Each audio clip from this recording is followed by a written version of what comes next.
Book 5, 1806-07. Chapter 1. After his interview with his wife, Pierre left for Petersburg.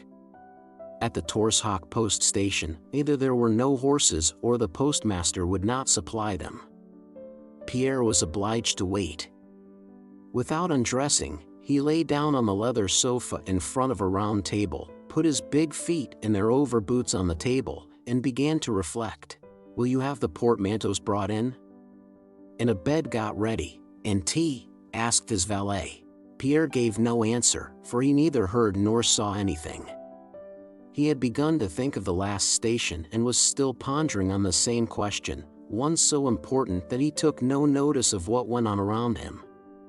Not only was he indifferent as to whether he got to Petersburg earlier or later, or whether he secured accommodation at this station, but compared to the thoughts that now occupied him, it was a matter of indifference whether he remained there for a few hours or for the rest of his life. The postmaster, his wife, the valet, and a peasant woman selling Torshak embroidery came into the room offering their services. Without changing his careless attitude, Pierre looked at them over his spectacles, unable to understand what they wanted or how they could go on living without having solved the problems that so absorbed him. He had been engrossed by the same thoughts ever since the day he returned from Sokolniki after the duel and had spent that first agonizing, sleepless night. But now, in the solitude of the journey, they seized him with special force. No matter what he thought about, he always returned to these same questions which he could not solve and yet could not cease to ask himself. It was as if the thread of the chief screw which held his life together were stripped, so that the screw could not get in or out, but went on turning uselessly in the same place. The postmaster came in and began obsequiously to beg His Excellency to wait only 2 hours, when, come what might, he would let His Excellency have the courier horses. It was plain that he was lying and only wanted to get more money from the traveler. Is this good or bad? Pierre asked himself. It is good for me, bad for another traveler, and for himself it's unavoidable, because he needs money for food. The man said an officer had once given him a thrashing for letting a private traveler have the courier horses. But the officer thrashed him because he had to get on as quickly as possible. And I, continued Pierre, shot Dolokhov because I considered myself injured, and Louis XVI was executed because they considered him a criminal. And a year later they executed those who executed him, also for some reason. What is bad? What is good? What should one love and what hate? What does one live for? And what am I? What is life, and what is death? What power governs all? There was no answer to any of these questions, except one, and that not a logical answer and not at all a reply to them. The answer was, you'll die and all will end. You'll die and know all, or cease asking. But dying was also dreadful. The Torshak peddler woman, in a whining voice, went on offering her wares, especially a pair of goatskin slippers. I have hundreds of rubles I don't know what to do with, and she stands in her tattered cloak looking timidly at me, he thought. And what does she want the money for? As if that money could add a hair's breadth to happiness or peace of mind.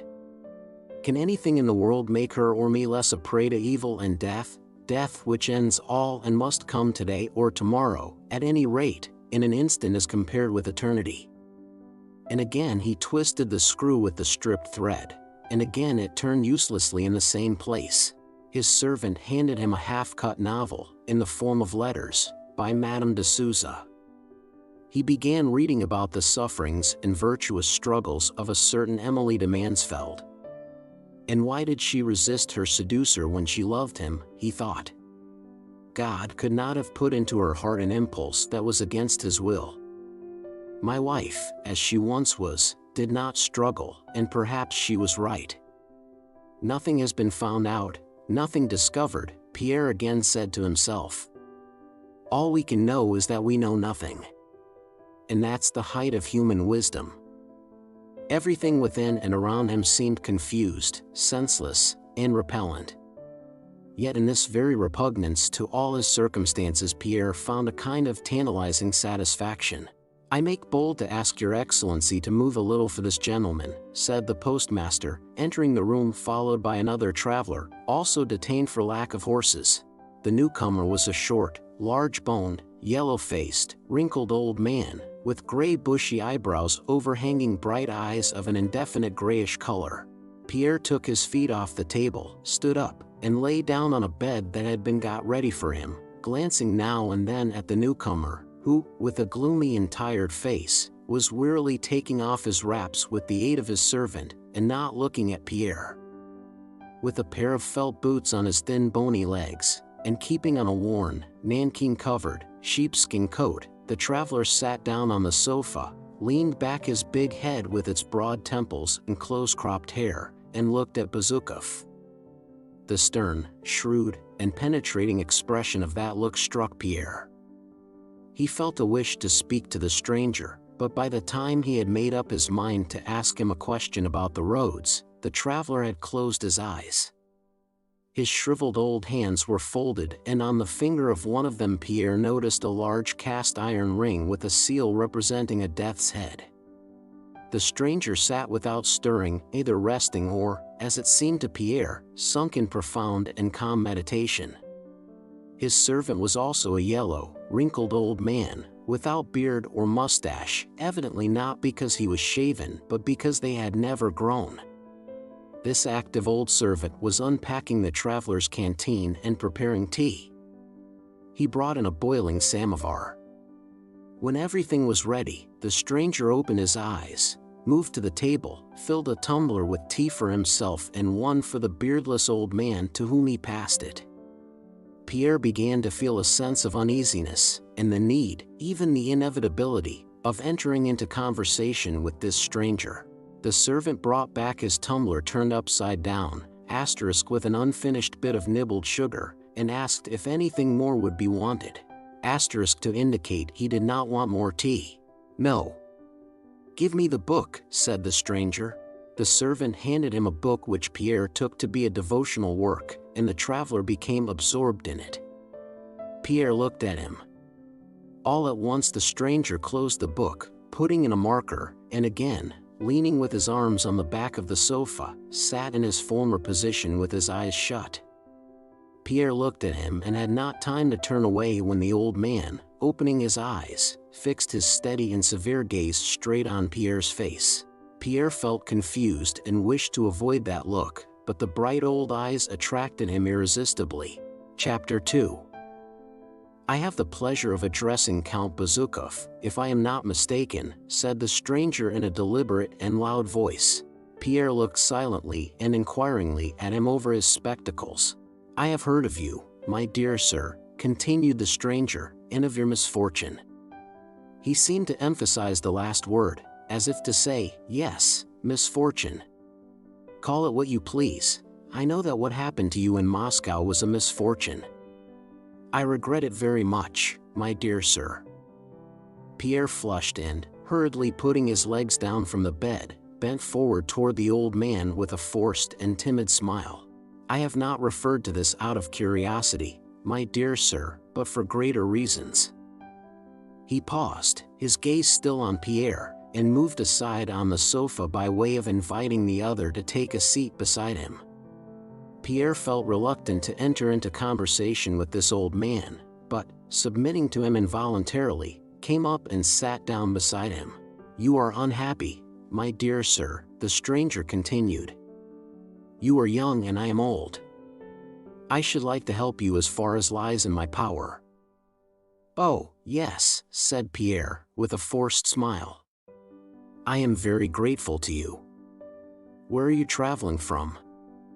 The stranger's face was not genial, it was even cold and severe, but in spite of this, both the face and words of his new acquaintance were irresistibly attractive to Pierre. "But if for any reason you don't feel inclined to talk to me," said the old man, "say so, my dear sir." And he suddenly smiled, in an unexpected and tenderly paternal way. "Oh no, not at all. On the contrary, I am very glad to make your acquaintance," said Pierre. And again, Glancing at the stranger's hands, he looked more closely at the ring, with its skull, a Masonic sign. "Allow me to ask," he said, "are you a Mason?" "Yes, I belong to the Brotherhood of the Freemasons," said the stranger, looking deeper and deeper into Pierre's eyes. "And in their name and my own I hold out a brotherly hand to you." "I am afraid," said Pierre, smiling, and wavering between the confidence the personality of the Freemason inspired in him and his own habit of ridiculing the Masonic beliefs. "I am afraid I am very far from understanding. How am I to put it? I am afraid my way of looking at the world is so opposed to yours that we shall not understand one another."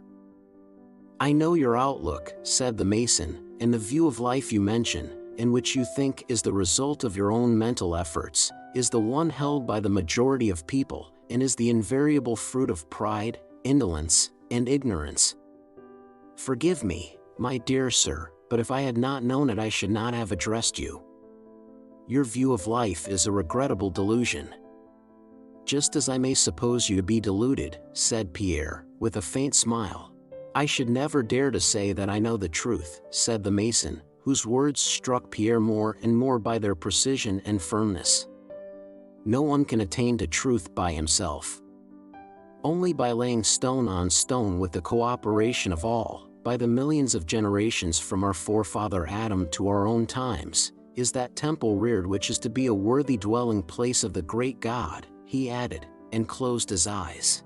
"I ought to tell you that I do not believe in God," said Pierre, regretfully and with an effort, feeling it essential to speak the whole truth. The Mason looked intently at Pierre and smiled as a rich man with millions in hand might smile at a poor fellow who told him that he, poor man, had not the 5 rubles that would make him happy. "Yes, you do not know him, my dear sir," said the Mason. "You cannot know him. You do not know him, and that is why you are unhappy." Yes, I am unhappy," assented Pierre. "But what am I to do?" "You know him not, my dear sir, and so you are very unhappy. You do not know him, but he is here, he is in me, he is in my words, he is in thee, and even in those blasphemous words thou hast just uttered," pronounced the Mason in a stern and tremulous voice. He paused and sighed, evidently trying to calm himself. "If he were not," he said quietly, "you and I would not be speaking of him, my dear sir." "Of what, of whom, are we speaking? Whom hast thou denied?" he suddenly asked with exulting austerity and authority in his voice. "Who invented him, if he did not exist? Whence came thy conception of the existence of such an incomprehensible being? Didst thou, and why did the whole world, conceive the idea of the existence of such an incomprehensible being, a being all-powerful, eternal, and infinite in all his attributes?" He stopped and remained silent for a long time. Pierre could not and did not wish to break this silence. "He exists, but to understand him is hard," the Mason began again, looking not at Pierre but straight before him, and turning the leaves of his book with his old hands which from excitement he could not keep still. "If it were a man whose existence thou didst doubt, I could bring him to thee, could take him by the hand and show him to thee. But how can I, an insignificant mortal, show his omnipotence, his infinity, and all his mercy to one who is blind, or who shuts his eyes that he may not see or understand him and may not see or understand his own vileness and sinfulness?" He paused again. "Who art thou? Thou dreamest that thou art wise because thou couldst utter those blasphemous words," he went on, with a somber and scornful smile. "And thou art more foolish and unreasonable than a little child, who, playing with the parts of a skillfully made watch, dares to say that, as he does not understand its use, he does not believe in the master who made it. To know him is hard. For ages, from our forefather Adam to our own day, we labor to attain that knowledge and are still infinitely far from our aim, but in our lack of understanding we see only our weakness and his greatness." Pierre listened with swelling heart, gazing into the Mason's face with shining eyes, not interrupting or questioning him, but believing with his whole soul what the stranger said. Whether he accepted the wise reasoning contained in the Mason's words, or believed as a child believes, in the speaker's tone of conviction and earnestness, or the tremor of the speaker's voice, which sometimes almost broke, or those brilliant aged eyes grown old in this conviction, or the calm firmness and certainty of his vocation, which radiated from his whole being, and which struck Pierre especially by contrast with his own dejection and hopelessness. At any rate, Pierre longed with his whole soul to believe, and he did believe, and felt a joyful sense of comfort, regeneration, and return to life. He is not to be apprehended by reason, but by life, said the Mason. I do not understand, said Pierre, feeling with dismay doubts reawakening. He was afraid of any want of clearness, any weakness, in the Mason's arguments. He dreaded not to be able to believe in him. I don't understand, he said, how it is that the mind of man cannot attain the knowledge of which you speak. The Mason smiled with his gentle fatherly smile. The highest wisdom and truth are like the purest liquid we may wish to imbibe, he said. Can I receive that pure liquid into an impure vessel and judge of its purity? Only by the inner purification of myself can I retain in some degree of purity the liquid I receive. Yes, yes, that is so, said Pierre joyfully. The highest wisdom is not founded on reason alone, not on those worldly sciences of physics, history, chemistry, and the like, into which intellectual knowledge is divided. The highest wisdom is one. The highest wisdom has but one science, the science of the whole, the science explaining the whole creation and man's place in it. To receive that science it is necessary to purify and renew one's inner self, and so before one can know, it is necessary to believe and to perfect one's self. And to attain this end, we have the light called conscience that God has implanted in our souls. Yes, yes, assented Pierre. Look then at thy inner self with the eyes of the Spirit, and ask thyself whether thou art content with thyself. What hast thou attained relying on reason only? What art thou? You are young, you are rich, you are clever, you are well educated. And what have you done with all these good gifts? Are you content with yourself and with your life? No, I hate my life, Pierre muttered, wincing. Thou hatest it. Then change it, purify thyself, and as thou art purified, thou wilt gain wisdom.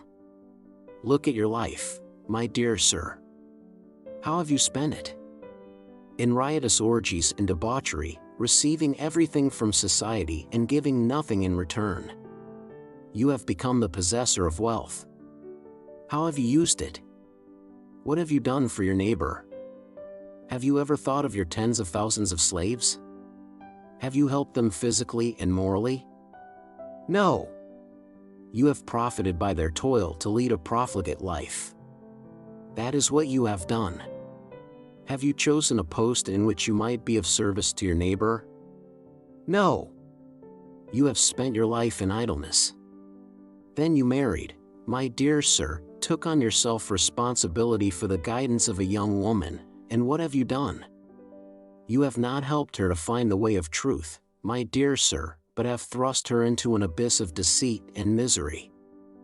A man offended you and you shot him, and you say you do not know God and hate your life. There is nothing strange in that, my dear sir. After these words, the Mason, as if tired by his long discourse, again leaned his arms on the back of the sofa and closed his eyes. Pierre looked at that aged, stern, motionless, almost lifeless face and moved his lips without uttering a sound.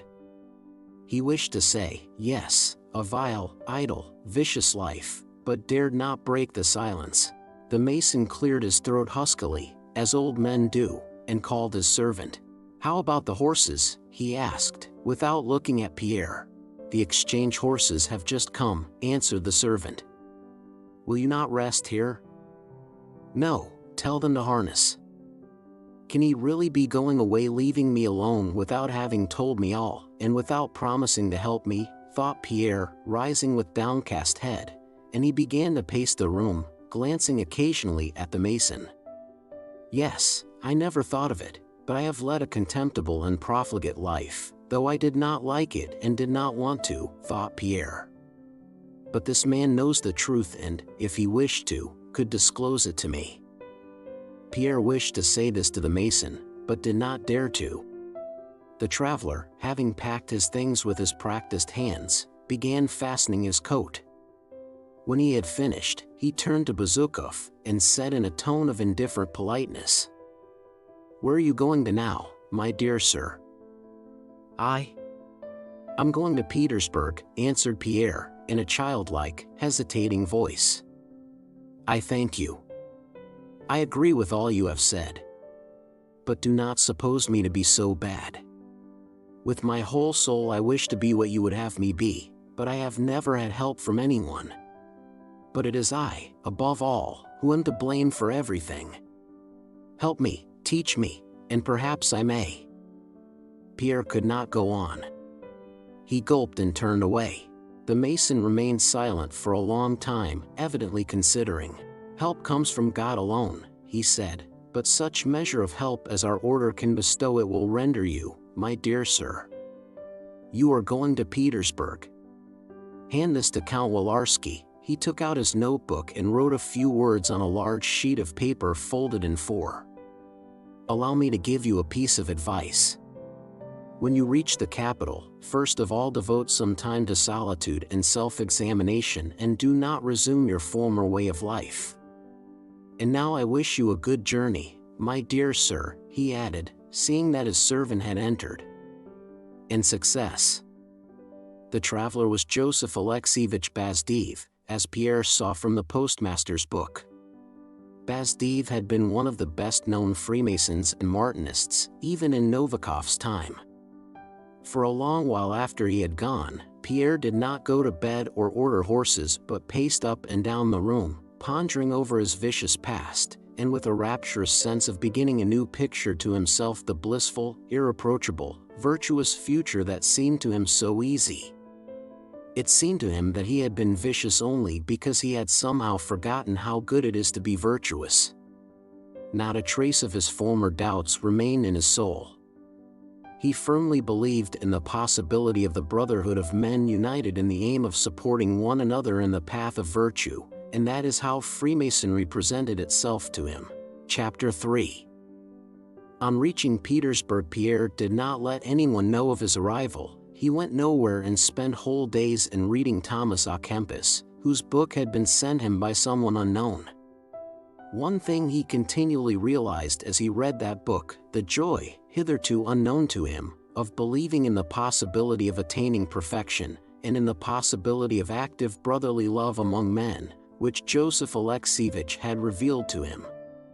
A week after his arrival, the young Polish Count, Wolarski, whom Pierre had known slightly in Petersburg society, came into his room one evening in the official and ceremonious manner in which Dolokhov II had called on him, and, having closed the door behind him and satisfied himself that there was nobody else in the room, addressed Pierre.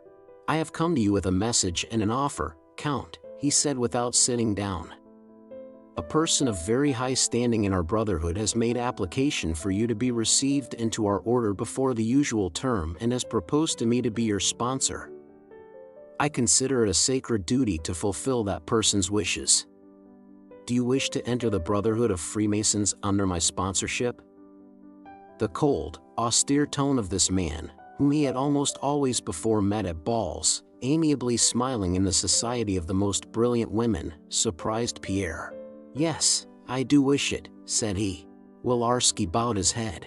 "One more question, Count," he said, "which I beg you to answer in all sincerity, not as a future Mason but as an honest man.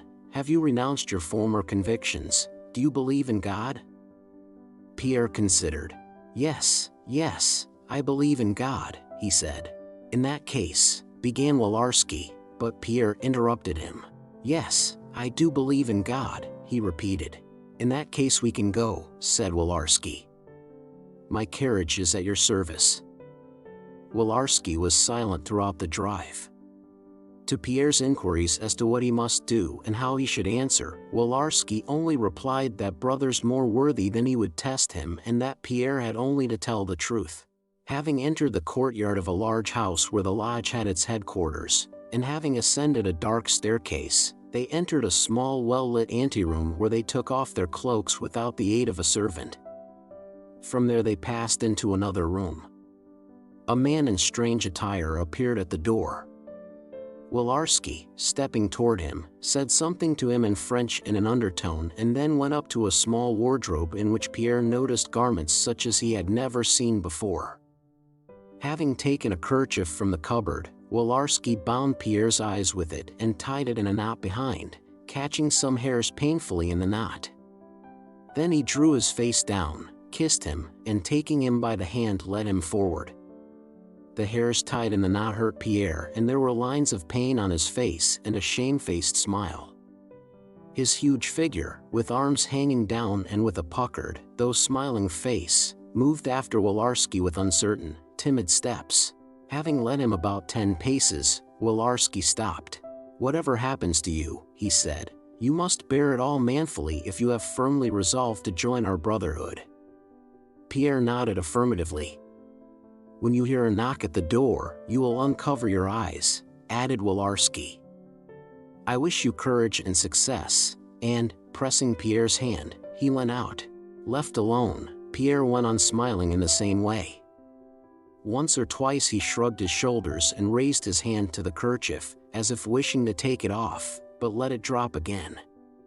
The 5 minutes spent with his eyes bandaged seemed to him an hour. His arms felt numb, his legs almost gave way. It seemed to him that he was tired out. He experienced a variety of most complex sensations. He felt afraid of what would happen to him and still more afraid of showing his fear. He felt curious to know what was going to happen and what would be revealed to him, but most of all, he felt joyful that the moment had come when he would at last start on that path of regeneration and on the actively virtuous life of which he had been dreaming since he met Joseph Alexievich. Loud knocks were heard at the door. Pierre took the bandage off his eyes and glanced around him. The room was in black darkness, only a small lamp was burning inside something white. Pierre went nearer and saw that the lamp stood on a black table on which lay an open book. The book was the Gospel, and the white thing with the lamp inside was a human skull with its cavities and teeth. After reading the first words of the Gospel, "In the beginning was the Word, and the Word was with God," Pierre went round the table and saw a large open box filled with something. It was a coffin with bones inside. He was not at all surprised by what he saw. Hoping to enter on an entirely new life quite unlike the old one, he expected everything to be unusual, even more unusual than what he was seeing. A skull, a coffin, the Gospel, it seemed to him that he had expected all this and even more. Trying to stimulate his emotions, he looked around. God, death, love, the brotherhood of man, he kept saying to himself, associating these words with vague yet joyful ideas. The door opened and someone came in. By the dim light, to which Pierre had already become accustomed, he saw a rather short man. Having evidently come from the light into the darkness, the man paused, then moved with cautious steps toward the table and placed on it his small leather-gloved hands. This short man had on a white leather apron which covered his chest and part of his legs. He had on a kind of necklace above which rose a high white ruffle, outlining his rather long face, which was lit up from below. "For what have you come hither?" asked the newcomer, turning in Pierre's direction at a slight rustle made by the latter. "Why have you, who do not believe in the truth of the light and who have not seen the light, come here? What do you seek from us? Wisdom, virtue, enlightenment?" At the moment the door opened and the stranger came in, Pierre felt a sense of awe and veneration such as he had experienced in his boyhood at confession. He felt himself in the presence of one socially a complete stranger, yet nearer to him through the brotherhood of man.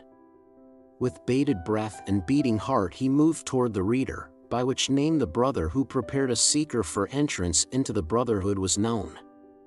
Drawing nearer, he recognized in the reader a man he knew, Smolyanov, and it mortified him to think that the newcomer was an acquaintance. He wished him simply a brother and a virtuous instructor. For a long time he could not utter a word, so that the reader had to repeat his question. "Yes. I. I desire regeneration, Pierre uttered with difficulty.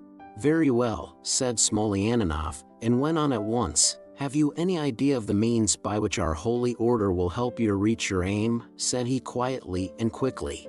I hope for guidance, help, in regeneration, said Pierre, with a trembling voice and some difficulty in utterance due to his excitement and to being unaccustomed to speak of abstract matters in Russian.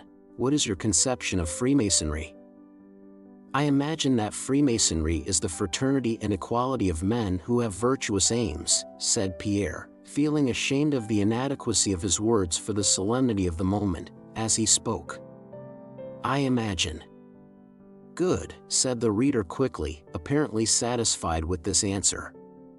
Have you sought for means of attaining your aim in religion?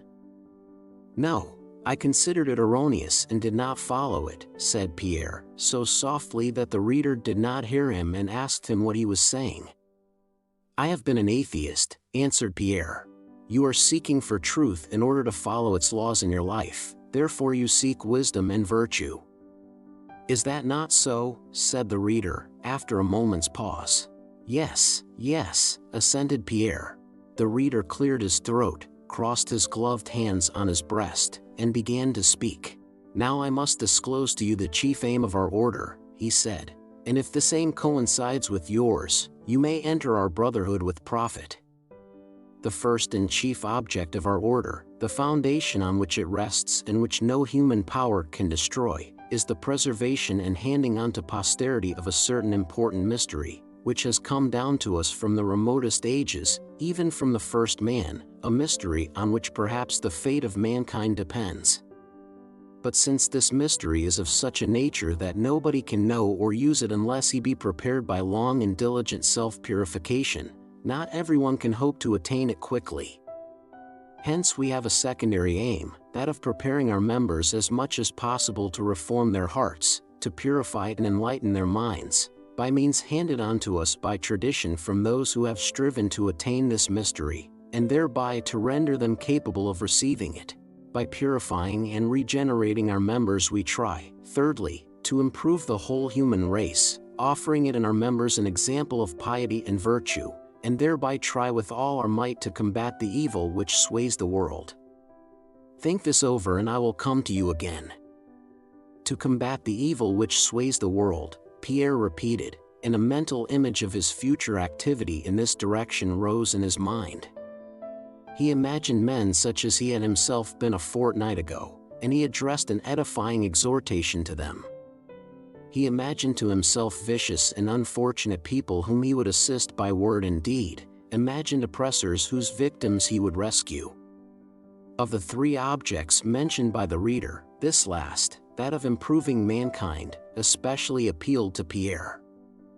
The important mystery mentioned by the reader, though it aroused his curiosity, did not seem to him essential, and the second aim, that of purifying and regenerating himself, did not much interest him because at that moment he felt with delight that he was already perfectly cured of his former faults and was ready for all that was good. Half an hour later, the reader returned to inform the seeker of the 7 virtues, corresponding to the 7 steps of Solomon's temple, which every Freemason should cultivate in himself. These virtues were 1. Discretion, the keeping of the secrets of the order. 2. Obedience to those of higher ranks in the order. 3. Morality. 4. Love of mankind. 5. Courage. 6. Generosity. 7. The love of death.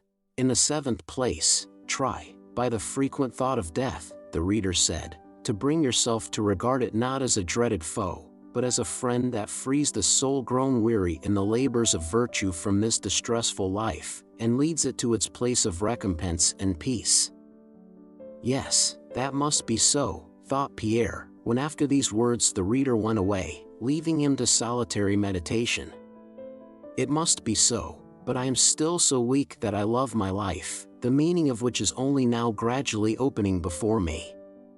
But 5 of the other virtues which Pierre recalled, counting them on his fingers, he felt already in his soul: courage, generosity, morality, love of mankind, and especially obedience, which did not even seem to him a virtue, but a joy. He now felt so glad to be free from his own lawlessness and to submit his will to those who knew the indubitable truth. He forgot what the seventh virtue was and could not recall it.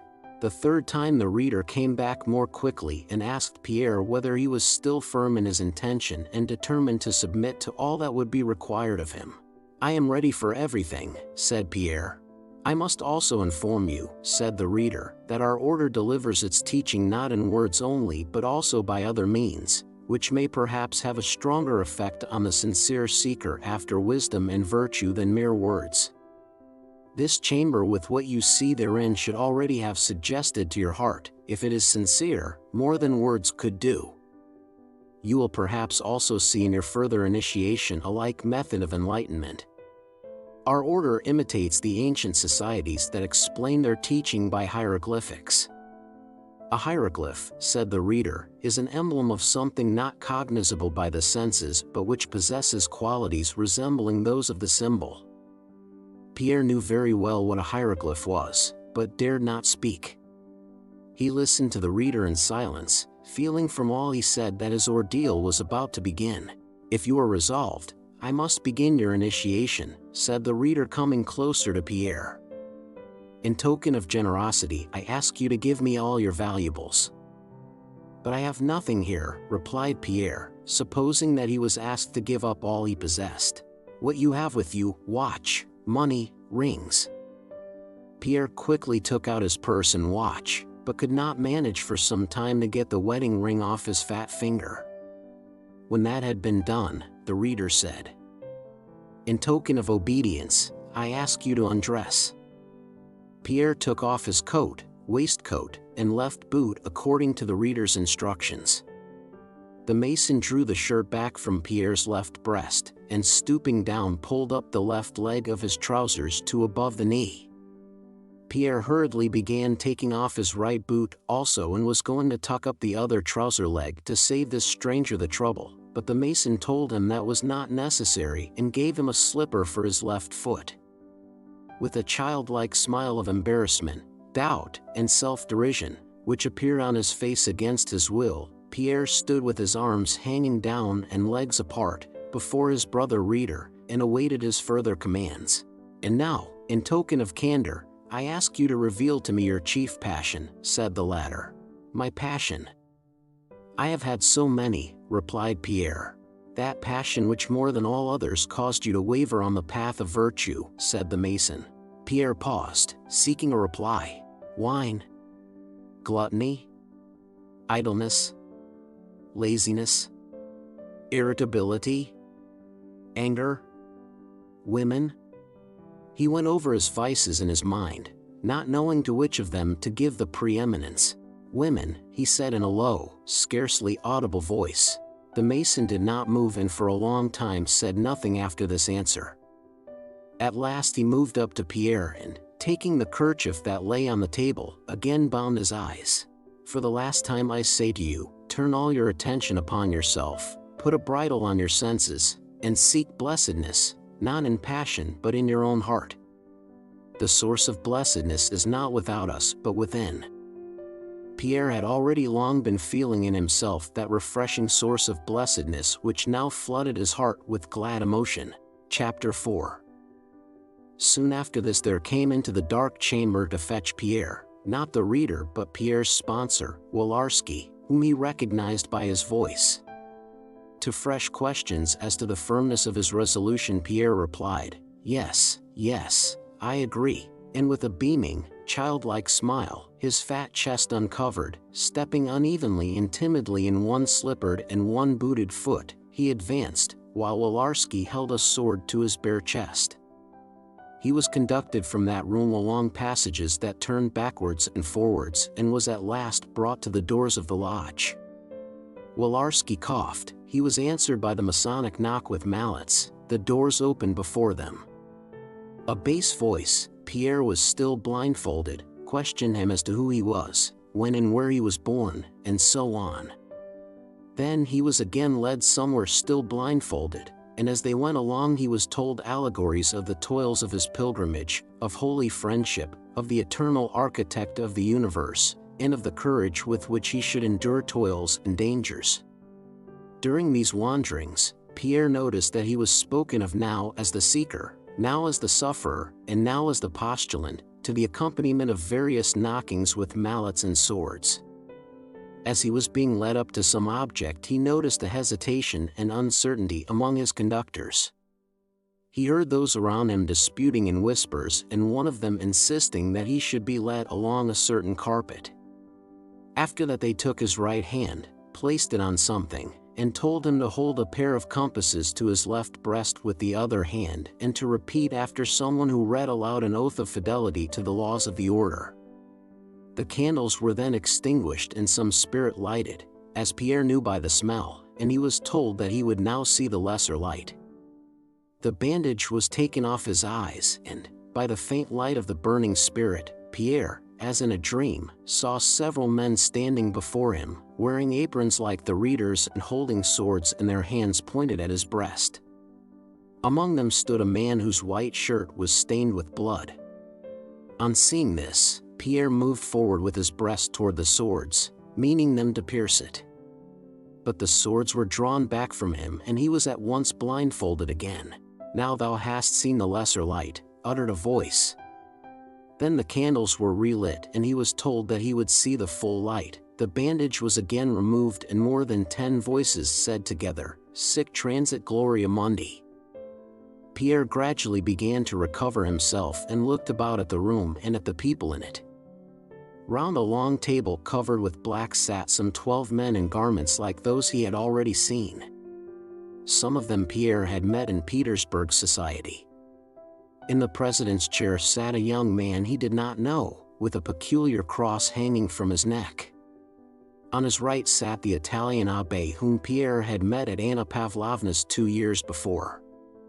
There were also present a very distinguished dignitary and a Swiss who had formerly been tutor at the Karagins.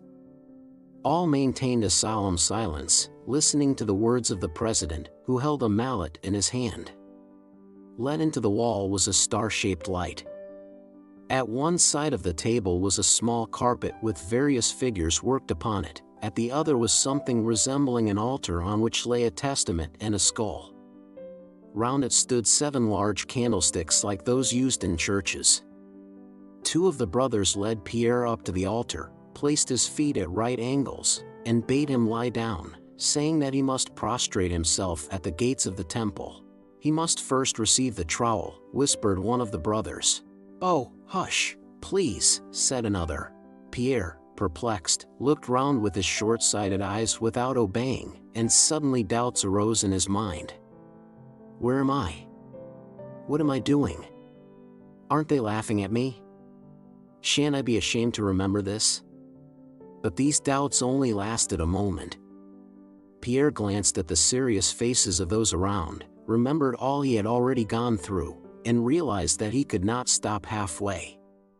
He was aghast at his hesitation and, trying to arouse his former devotional feeling, prostrated himself before the gates of the temple. And really, the feeling of devotion returned to him even more strongly than before. When he had lain there some time, he was told to get up, and a white leather apron, such as the others wore, was put on him. He was given a trowel and 3 pairs of gloves, and then the Grand Master addressed him. He told him that he should try to do nothing to stain the whiteness of that apron, which symbolized strength and purity. Then of the unexplained trowel, he told him to toil with it to cleanse his own heart from vice, and indulgently to smooth with it the heart of his neighbor.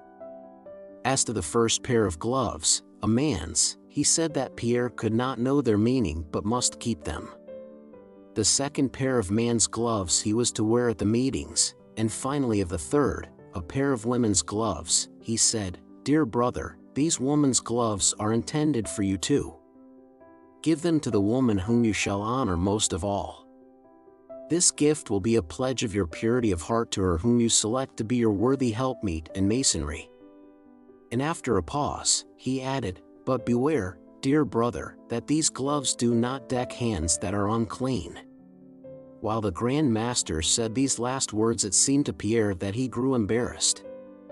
Pierre himself grew still more confused, blushed like a child till tears came to his eyes, began looking about him uneasily, and an awkward pause followed. This silence was broken by one of the brethren, who led Pierre up to the rug and began reading to him from a manuscript book an explanation of all the figures on it: the sun, the moon, a hammer, a plumb line, a trowel, a rough stone and a squared stone, a pillar, 3 windows, and so on. Then a place was assigned to Pierre. He was shown the signs of the lodge, told the password, and at last was permitted to sit down. The Grand Master began reading the statutes. They were very long, and Pierre, from joy, agitation, and embarrassment, was not in a state to understand what was being read. He managed to follow only the last words of the statutes, and these remained in his mind. "In our temples we recognize no other distinctions," read the Grand Master, "but those between virtue and vice. Beware of making any distinctions which may infringe equality. Fly to a brother's aid whoever he may be, exhort him who goeth astray, raise him that falleth, never bear malice or enmity toward thy brother. Be kindly and courteous. Kindle in all hearts the flame of virtue. Share thy happiness with thy neighbor, and may envy never dim the purity of that bliss. Forgive thy enemy, do not avenge thyself except by doing him good. Thus fulfilling the highest law thou shalt regain traces of the ancient dignity which thou hast lost." He finished and, getting up, embraced and kissed Pierre, who, with tears of joy in his eyes, looked round him, not knowing how to answer the congratulations and greetings from acquaintances that met him on all sides. He acknowledged no acquaintances but saw in all these men only brothers, and burned with impatience to set to work with them. The Grand Master rapped with his mallet. All the masons sat down in their places, and one of them read an exhortation on the necessity of humility. The Grand Master proposed that the last duty should be performed, and the distinguished dignitary who bore the title of collector of alms went round to all the brothers. Pierre would have liked to subscribe all he had, but fearing that it might look like pride, subscribed the same amount as the others.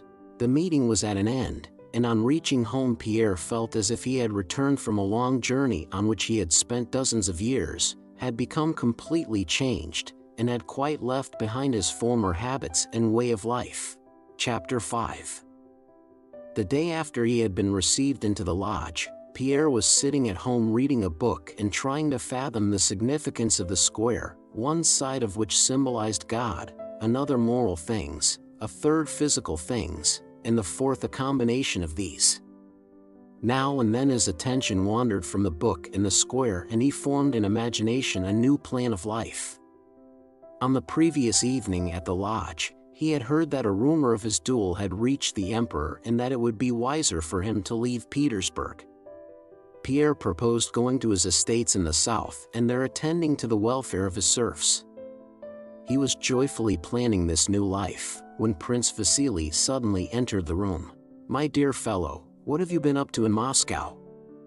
Why have you quarreled with Helene, mon cher?" "You are under a delusion," said Prince Vasily, as he entered. "I know all about it, and I can tell you positively that Helene is as innocent before you as Christ was before the Jews." Pierre was about to reply, but Prince Vasily interrupted him. "And why didn't you simply come straight to me as to a friend?" "I know all about it and understand it all," he said. "You behaved as becomes a man who values his honor, perhaps too hastily, but we won't go into that. But consider the position in which you are placing her and me in the eyes of society, and even of the court," he added, lowering his voice. "She is living in Moscow and you are here. Remember, dear boy," and he drew Pierre's arm downwards, "it is simply a misunderstanding. I expect you feel it so yourself. Let us write her a letter at once, and she'll come here and all will be explained, or else, my dear boy, let me tell you it's quite likely you'll have to suffer for it." Prince Vasily gave Pierre a significant look. "I know from reliable sources that the Dowager Empress is taking a keen interest in the whole affair. You know she is very gracious to Helene." Pierre tried several times to speak, but, on one hand, Prince Vasily did not let him, and, on the other, Pierre himself feared to begin to speak in the tone of decided refusal and disagreement in which he had firmly resolved to answer his father-in-law. Moreover, the words of the Masonic statutes, "Be kindly and courteous," recurred to him. He blinked, went red, got up and sat down again, struggling with himself to do what was for him the most difficult thing in life, to say an unpleasant thing to a man's face, to say what the other, whoever he might be, did not expect. He was so used to submitting to Prince Vasily's tone of careless self-assurance that he felt he would be unable to withstand it now, but he also felt that on what he said now his future depended, whether he would follow the same old road, or that new path so attractively shown him by the Masons, on which he firmly believed he would be reborn to a new life. "Now, dear boy," said Prince Vasily playfully, "say yes, and I'll write to her myself, and we will kill the fatted calf." But before Prince Vasily had finished his playful speech, Pierre, without looking at him, and with a kind of fury that made him like his father, muttered in a whisper, "Prince, I did not ask you here. Go, please go." And he jumped up and opened the door for him. "Go," he repeated, amazed at himself and glad to see the look of confusion and fear that showed itself on Prince Vasily's face. "What's the matter with you? Are you ill?" "Go," the quivering voice repeated. And Prince Vasily had to go without receiving any explanation. A week later, Pierre, having taken leave of his new friends, the Masons, and leaving large sums of money with them for alms, went away to his estates. His new brethren gave him letters to the Kiev and Odessa Masons and promised to write to him and guide him in his new activity. Chapter 6. The duel between Pierre and Dolokhov was hushed up and, in spite of the emperor's severity regarding duels at that time, neither the principals nor their seconds suffered for it. But the story of the duel, confirmed by Pierre's rupture with his wife, was the talk of society. Pierre, who had been regarded with patronizing condescension when he was an illegitimate son, and petted and extolled when he was the best match in Russia, had sunk greatly in the esteem of society after his marriage, when the marriageable daughters and their mothers had nothing to hope from him, especially as he did not know how, and did not wish, to court society's favor. Now he alone was blamed for what had happened. He was said to be insanely jealous and subject like his father to fits of bloodthirsty rage.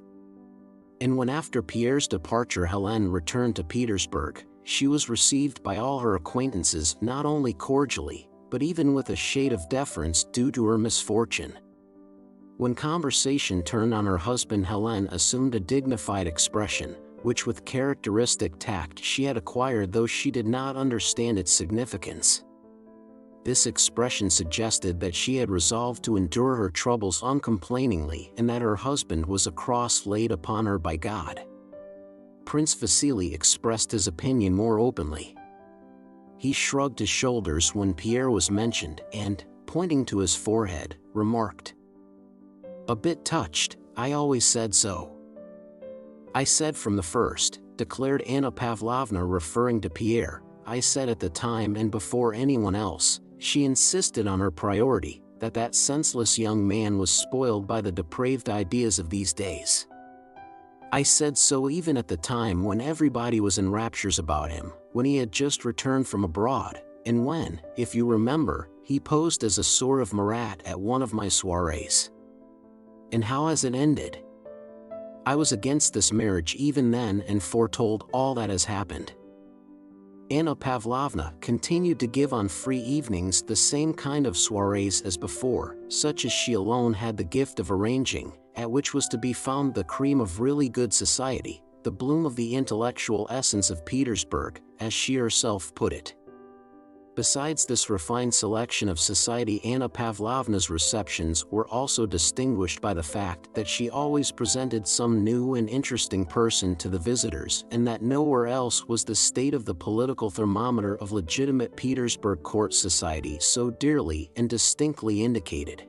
Toward the end of 1806, when all the sad details of Napoleon's destruction of the Prussian army at Jena and Auerstadt and the surrender of most of the Prussian fortresses had been received, when our troops had already entered Prussia and our second war with Napoleon was beginning, Anna Pavlovna gave one of her soirees.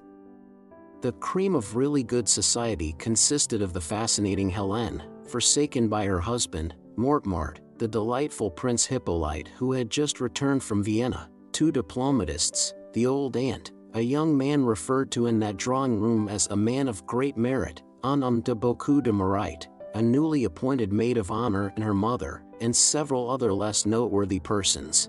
The novelty Anna Pavlovna was setting before her guests that evening was Boris Drubetskoy, who had just arrived as a special messenger from the Prussian army and was aide-de-camp to a very important personage. The temperature shown by the political thermometer to the company that evening was this: whatever the European sovereigns and commanders may do to countenance Bonaparte, and to cause me, and us in general, annoyance and mortification, our opinion of Bonaparte cannot alter. We shall not cease to express our sincere views on that subject, and can only say to the King of Prussia and others, so much the worse for you. Tu elas volu, George Dandin, that's all we have to say about it. When Boris, who was to be served up to the guests, entered the drawing room, almost all the company had assembled, and the conversation, guided by Anna Pavlovna, was about our diplomatic relations with Austria and the hope of an alliance with her. Boris, grown more manly and looking fresh, rosy and self-possessed, entered the drawing room elegantly dressed in the uniform of an aide-de-camp and was duly conducted to pay his respects to the aunt and then brought back to the general circle. Anna Pavlovna gave him her shriveled hand to kiss and introduced him to several persons whom he did not know, giving him a whispered description of each. Prince Hippolyte Kuragin, charming young fellow, M. Kronk, charge d'affaires from Copenhagen, a profound intellect, and simply, Mr. Shidov, a man of great merit, this of the man usually so described. Thanks to Anna Mikhailovna's efforts, his own tastes, and the peculiarities of his reserved nature, Boris had managed during his service to place himself very advantageously. He was aide-de-camp to a very important personage, had been sent on a very important mission to Prussia, and had just returned from there as a special messenger. He had become thoroughly conversant with that unwritten code with which he had been so pleased at Olmütz, and according to which an ensign might rank incomparably higher than a general, and according to which what was needed for success in the service was not effort or work, or courage, or perseverance, but only the knowledge of how to get on with those who can grant rewards. And he was himself often surprised at the rapidity of his success and at the inability of others to understand these things.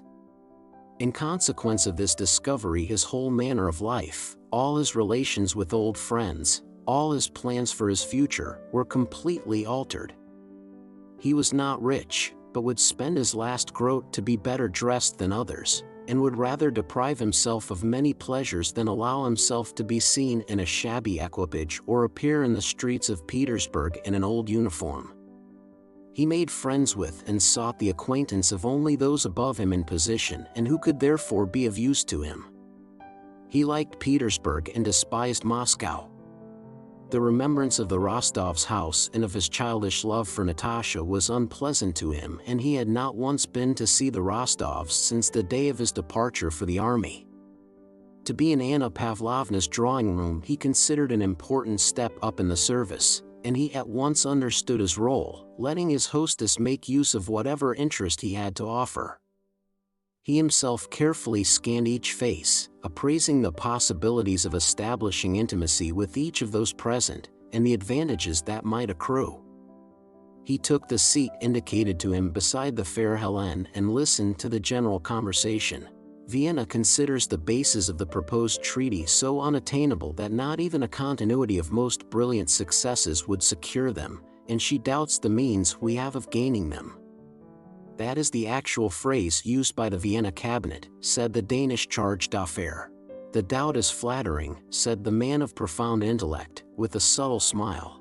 We must distinguish between the Vienna cabinet and the Emperor of Austria, said Mortemart.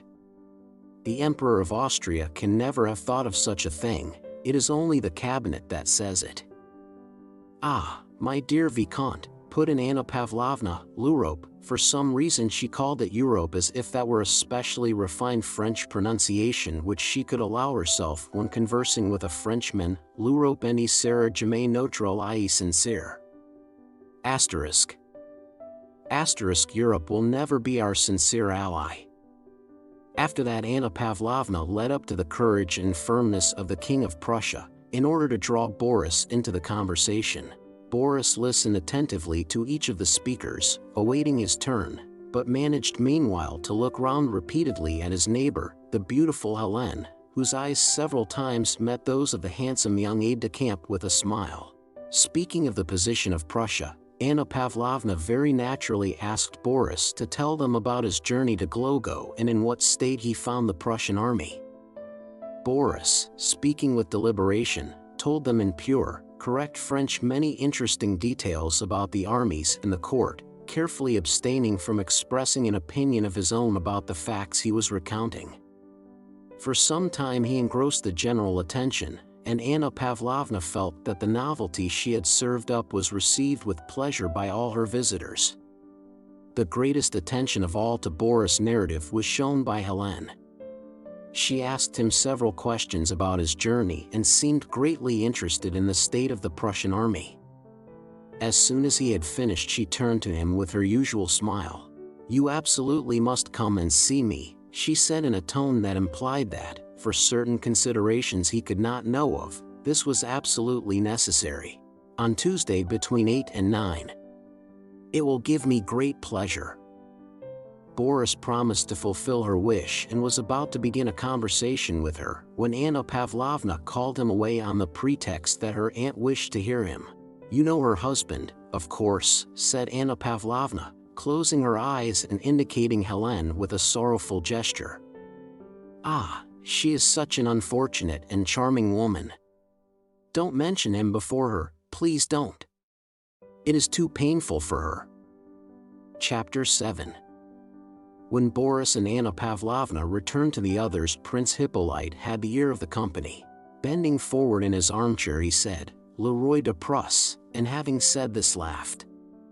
Everyone turned toward him. "Le Roi de Prusse?"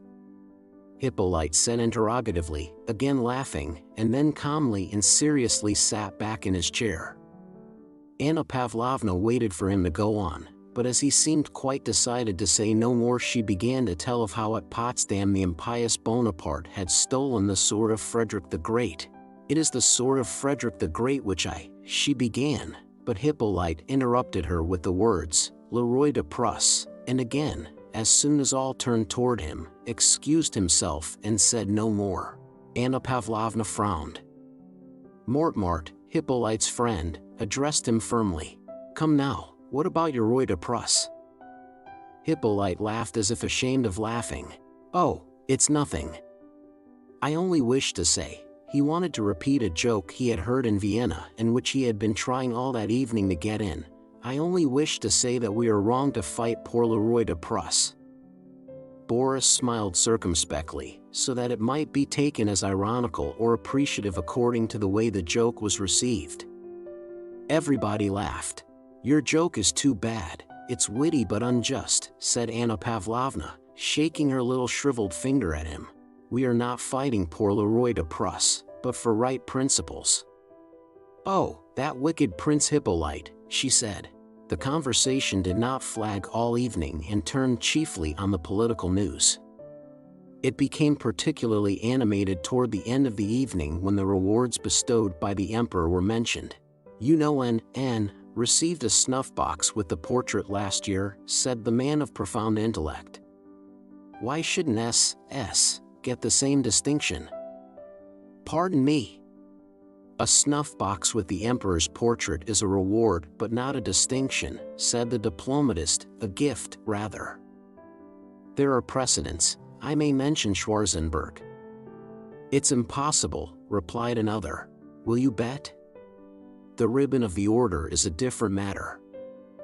When everybody rose to go, Helene, who had spoken very little all the evening, again turned to Boris, asking him in a tone of caressing significant command to come to her on Tuesday. "It is of great importance to me," she said, turning with a smile toward Anna Pavlovna, and Anna Pavlovna, with the same sad smile with which she spoke of her exalted patroness, supported Helene's wish. It seemed as if from some words Boris had spoken that evening about the Prussian army, Helene had suddenly found it necessary to see him. She seemed to promise to explain that necessity to him when he came on Tuesday. But on Tuesday evening, having come to Helene's splendid salon, Boris received no clear explanation of why it had been necessary for him to come. There were other guests and the Countess talked little to him, and only as he kissed her hand on taking leave said unexpectedly and in a whisper, with a strangely unsmiling face, "Come to dinner tomorrow, in the evening. You must come. Come." During that stay in Petersburg, Boris became an intimate in the Countess' house. Chapter 8. The war was flaming up and nearing the Russian frontier. Everywhere one heard curses on Bonaparte, the enemy of mankind. Militiamen and recruits were being enrolled in the villages, and from the seat of war came contradictory news, false as usual and therefore variously interpreted. The life of old Prince Bolkonsky, Prince Andrew, and Princess Mary had greatly changed since 1805.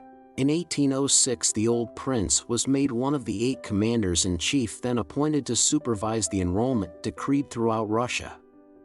Despite the weakness of age, which had become particularly noticeable since the time when he thought his son had been killed, he did not think it right to refuse a duty to which he had been appointed by the emperor himself, and this fresh opportunity for action gave him new energy and strength. He was continually traveling through the 3 provinces entrusted to him, was pedantic in the fulfillment of his duties, severe to cruel with his subordinates, and went into everything down to the minutest details himself. Princess Mary had ceased taking lessons in mathematics from her father, and when the old prince was at home went to his study with the wet nurse and little Prince Nicholas, as his grandfather called him. The baby Prince Nicholas lived with his wet nurse and Nurse Savishna in the late princess rooms, and Princess Mary spent most of the day in the nursery, taking a mother's place to her little nephew as best she could. Mademoiselle Bourienne, too, seemed passionately fond of the boy, and Princess Mary often deprived herself to give her friend the pleasure of dandling the little angel, as she called her nephew, and playing with him. Near the altar of the church at Bald Hills there was a chapel over the tomb of the little princess, and in this chapel was a marble monument brought from Italy, representing an angel with outspread wings ready to fly upwards. The angel's upper lip was slightly raised as though about to smile, and once on coming out of the chapel Prince Andrew and Princess Mary admitted to one another that the angel's face reminded them strangely of the little princess. But what was still stranger, though of this Prince Andrew said nothing to his sister, was that in the expression the sculptor had happened to give the angel's face, Prince Andrew read the same mild reproach he had read on the face of his dead wife. "Ah, why have you done this to me?" Soon after Prince Andrew's return the old prince made over to him a large estate, Bogucharovo, about 25 miles from Bald Hills. Partly because of the depressing memories associated with Bald Hills, partly because Prince Andrew did not always feel equal to bearing with his father's peculiarities, and partly because he needed solitude, Prince Andrew made use of Bogucharovo, began building and spent most of his time there. After the Austerlitz campaign Prince Andrew had firmly resolved not to continue his military service, and when the war recommenced and everybody had to serve, he took a post under his father in the recruitment so as to avoid active service. The old prince and his son seemed to have changed roles since the campaign of 1805. The old man, roused by activity, expected the best results from the new campaign, while Prince Andrew on the contrary, taking no part in the war and secretly regretting this, saw only the dark side. On February 26, 1807, the old prince set off on one of his circuits. Prince Andrew remained at Bald Hills as usual during his father's absence. Little Nicholas had been unwell for 4 days. The coachman who had driven the old prince to town returned bringing papers and letters for Prince Andrew. Not finding the young prince in his study, the valet went with the letters to Princess Mary's apartments, but did not find him there. He was told that the prince had gone to the nursery. "If you please, Your Excellency, Petrusha has brought some papers," said one of the nursemaids to Prince Andrew, who was sitting on a child's little chair while, frowning and with trembling hands, he poured drops from a medicine bottle into a wineglass half full of water. "What is it?" he said crossly, and, his hand shaking unintentionally, he poured too many drops into the glass. He threw the mixture onto the floor and asked for some more water. The maid brought it. There were in the room a child's cot, 2 boxes, 2 armchairs, a table, a child's table, and the little chair on which Prince Andrew was sitting. The curtains were drawn, and a single candle was burning on the table, screened by a bound music book so that the light did not fall on the cot. "My dear," said Princess Mary, addressing her brother from beside the cot where she was standing, "better wait a bit, later." "Oh, leave off, you always talk nonsense and keep putting things off, and this is what comes of it," said Prince Andrew in an exasperated whisper, evidently meaning to wound his sister. "My dear, really, it's better not to wake him, he's asleep," said the princess in a tone of entreaty. Prince Andrew got up and went on tiptoe up to the little bed, wineglass in hand. "Perhaps we'd really better not wake him," he said, hesitating. "As you please, really." "I think so, but as you please," said Princess Mary, evidently intimidated and confused that her opinion had prevailed. She drew her brother's attention to the maid, who was calling him in a whisper. It was the second night that neither of them had slept, watching the boy who was in a high fever. These last days, mistrusting their household doctor and expecting another for whom they had sent to town, they had been trying first one remedy and then another. Worn out by sleeplessness and anxiety, they threw their burden of sorrow on one another and reproached and disputed with each other. "Petrusha has come with papers from your father," whispered the maid. Prince Andrew went out. "Devil take them," he muttered, and after listening to the verbal instructions his father had sent and taking the correspondence and his father's letter, he returned to the nursery. "Well?" he asked. "Still the same." "Wait, for heaven's sake. Karl Ivanich always says that sleep is more important than anything," whispered Princess Mary with a sigh. Prince Andrew went up to the child and felt him. He was burning hot. "Confound you and your Karl Ivanich." He took the glass with the drops and again went up to the cot. "Andrew, don't," said Princess Mary. But he scowled at her angrily, though also with suffering in his eyes, and stooped glass in hand over the infant. "But I wish it," he said. "I beg you, give it him." Princess Mary shrugged her shoulders but took the glass submissively and calling the nurse began giving the medicine. The child screamed hoarsely. Prince Andrew winced and, clutching his head, went out and sat down on a sofa in the next room. He still had all the letters in his hand. Opening them mechanically, he began reading. The old prince, now and then using abbreviations, wrote in his large elongated hand on blue paper as follows.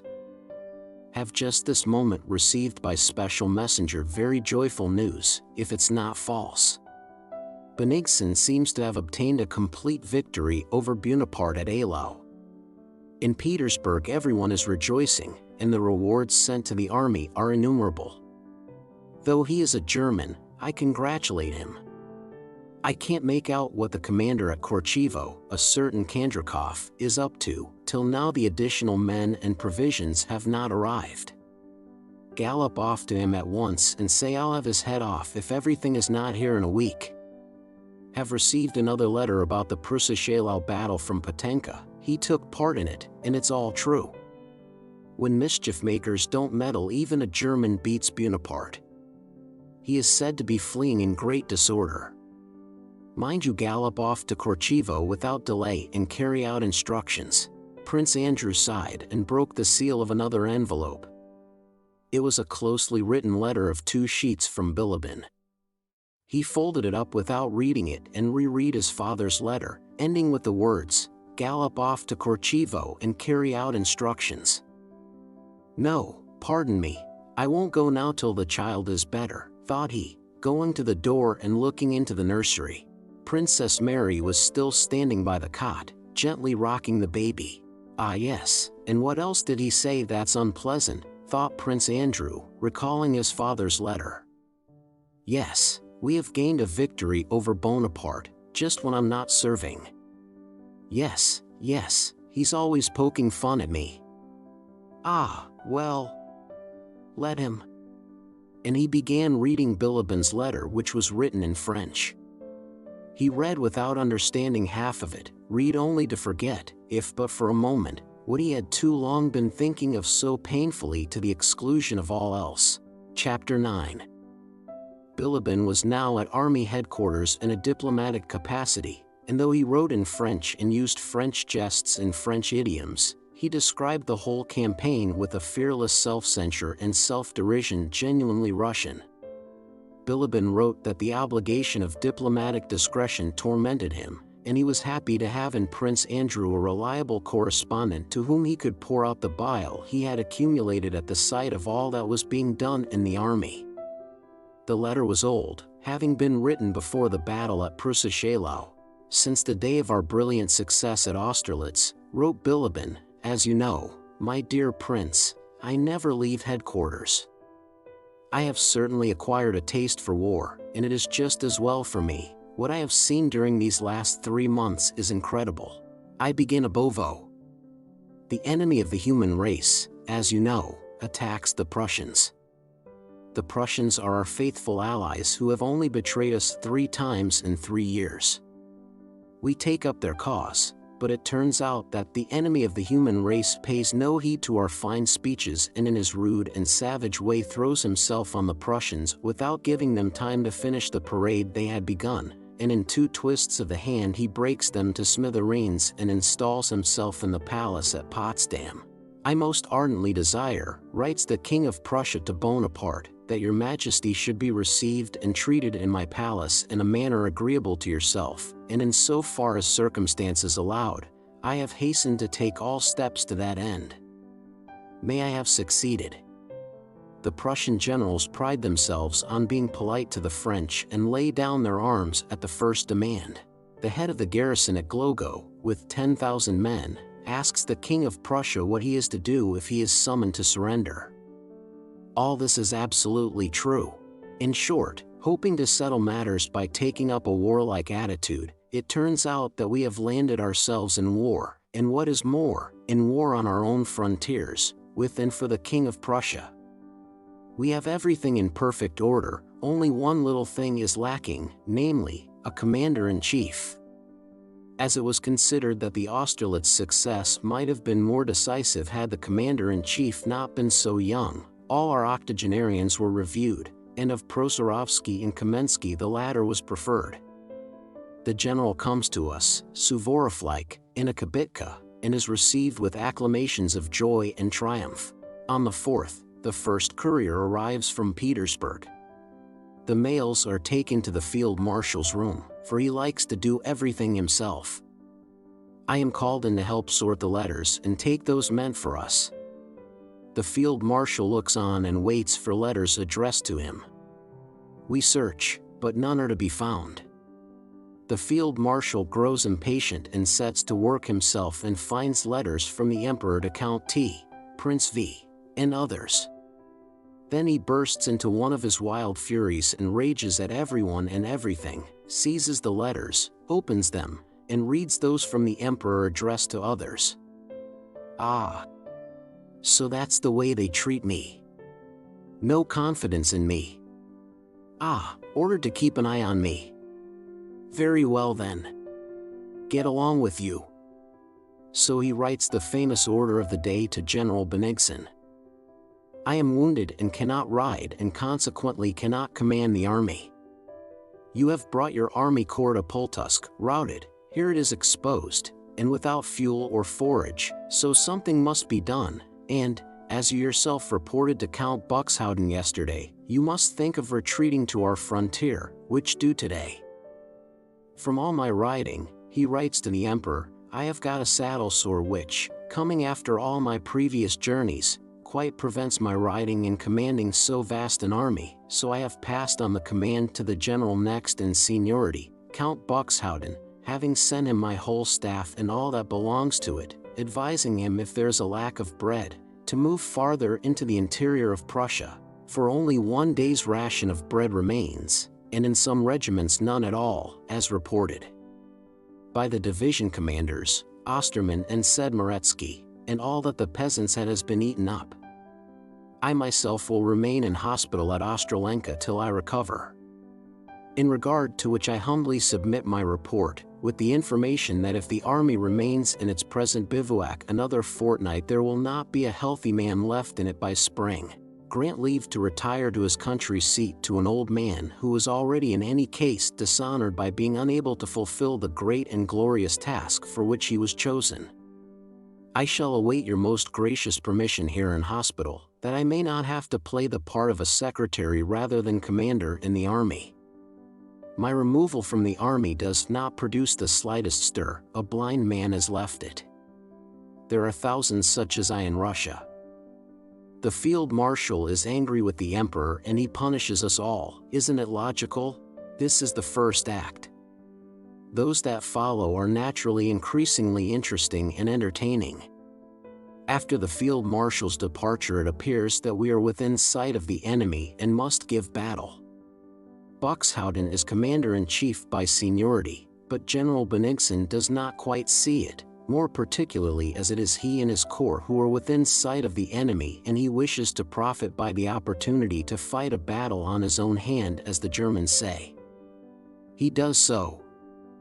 This is the Battle of Pultusk, which is considered a great victory but in my opinion was nothing of the kind. We civilians, as you know, have a very bad way of deciding whether a battle was won or lost. Those who retreat after a battle have lost it is what we say, and according to that it is we who lost the Battle of Pultusk. In short, we retreat after the battle but send a courier to Petersburg with news of a victory, and General Bennigsen, hoping to receive from Petersburg the post of commander-in-chief as a reward for his victory, does not give up the command of the army to General Buxhowden. During this interregnum we begin a very original and interesting series of maneuvers. Our aim is no longer, as it should be, to avoid or attack the enemy, but solely to avoid General Buxhowden, who by right of seniority should be our chief.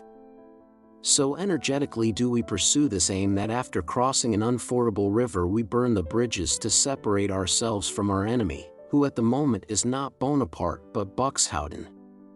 General Buxhowden was all but attacked and captured by a superior enemy force as a result of one of these maneuvers that enabled us to escape him.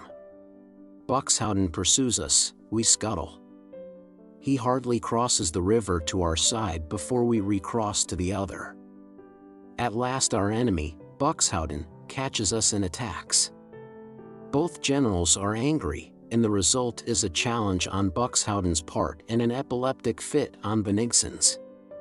But at the critical moment the courier who carried the news of our victory at Pultusk to Petersburg returns bringing our appointment as commander-in-chief, and our first foe, Buxhowden, is vanquished. We can now turn our thoughts to the second, Bonaparte. But as it turns out, just at that moment a third enemy rises before us, namely the Orthodox Russian soldiers, loudly demanding bread, meat, biscuits, fodder, and what not. The stores are empty, the roads impassable. The Orthodox begin looting, and in a way of which our last campaign can give you no idea. Half the regiments form bands and scour the countryside and put everything to fire and sword. The inhabitants are totally ruined, the hospitals overflow with sick, and famine is everywhere.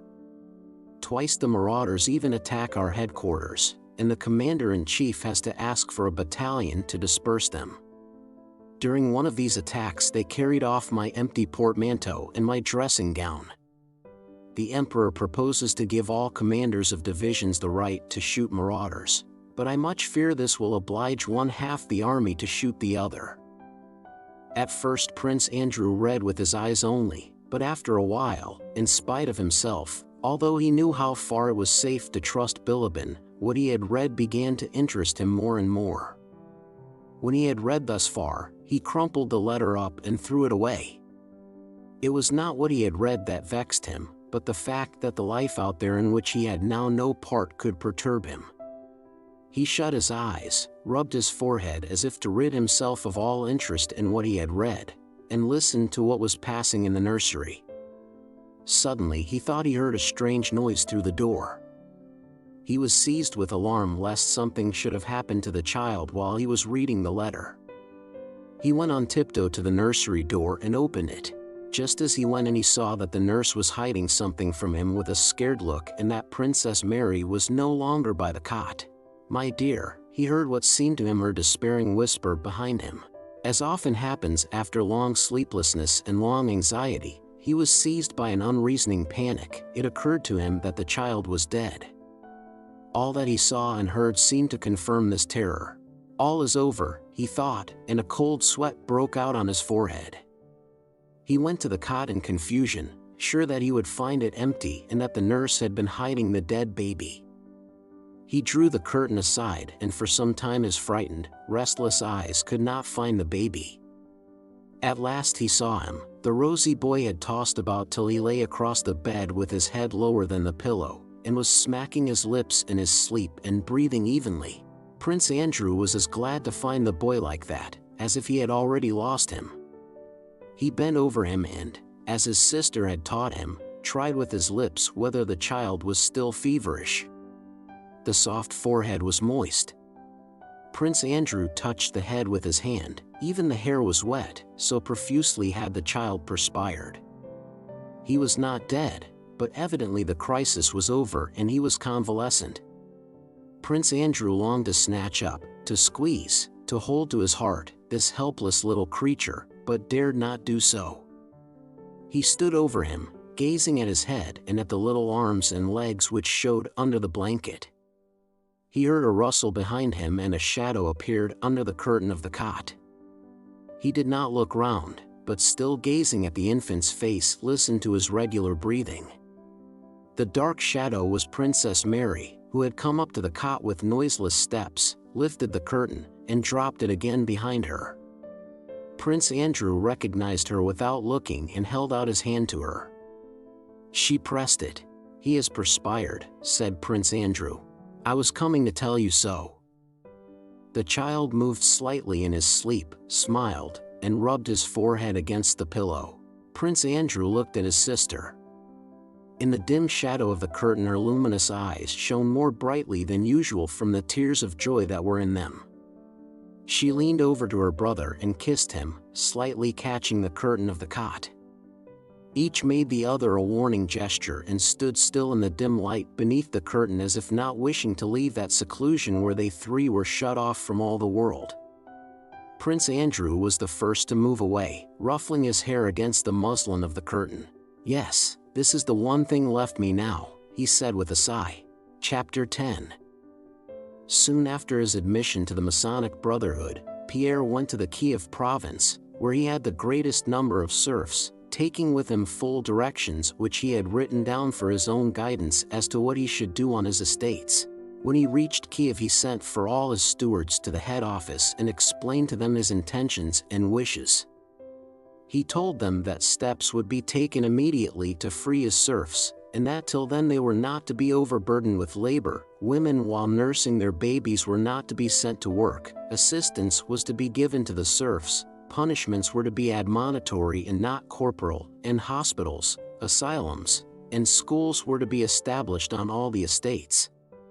Some of the stewards, there were semi-literate foremen among them, listened with alarm, supposing these words to mean that the young count was displeased with their management and embezzlement of money. Some after their first fright were amused by Pierre's lisp and the new words they had not heard before. Others simply enjoyed hearing how the master talked, while the cleverest among them, including the chief steward, understood from this speech how they could best handle the master for their own ends.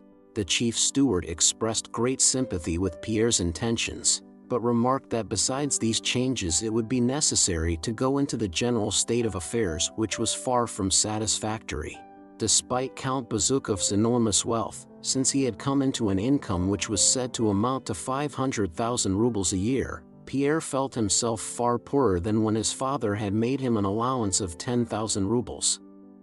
He had a dim perception of the following budget.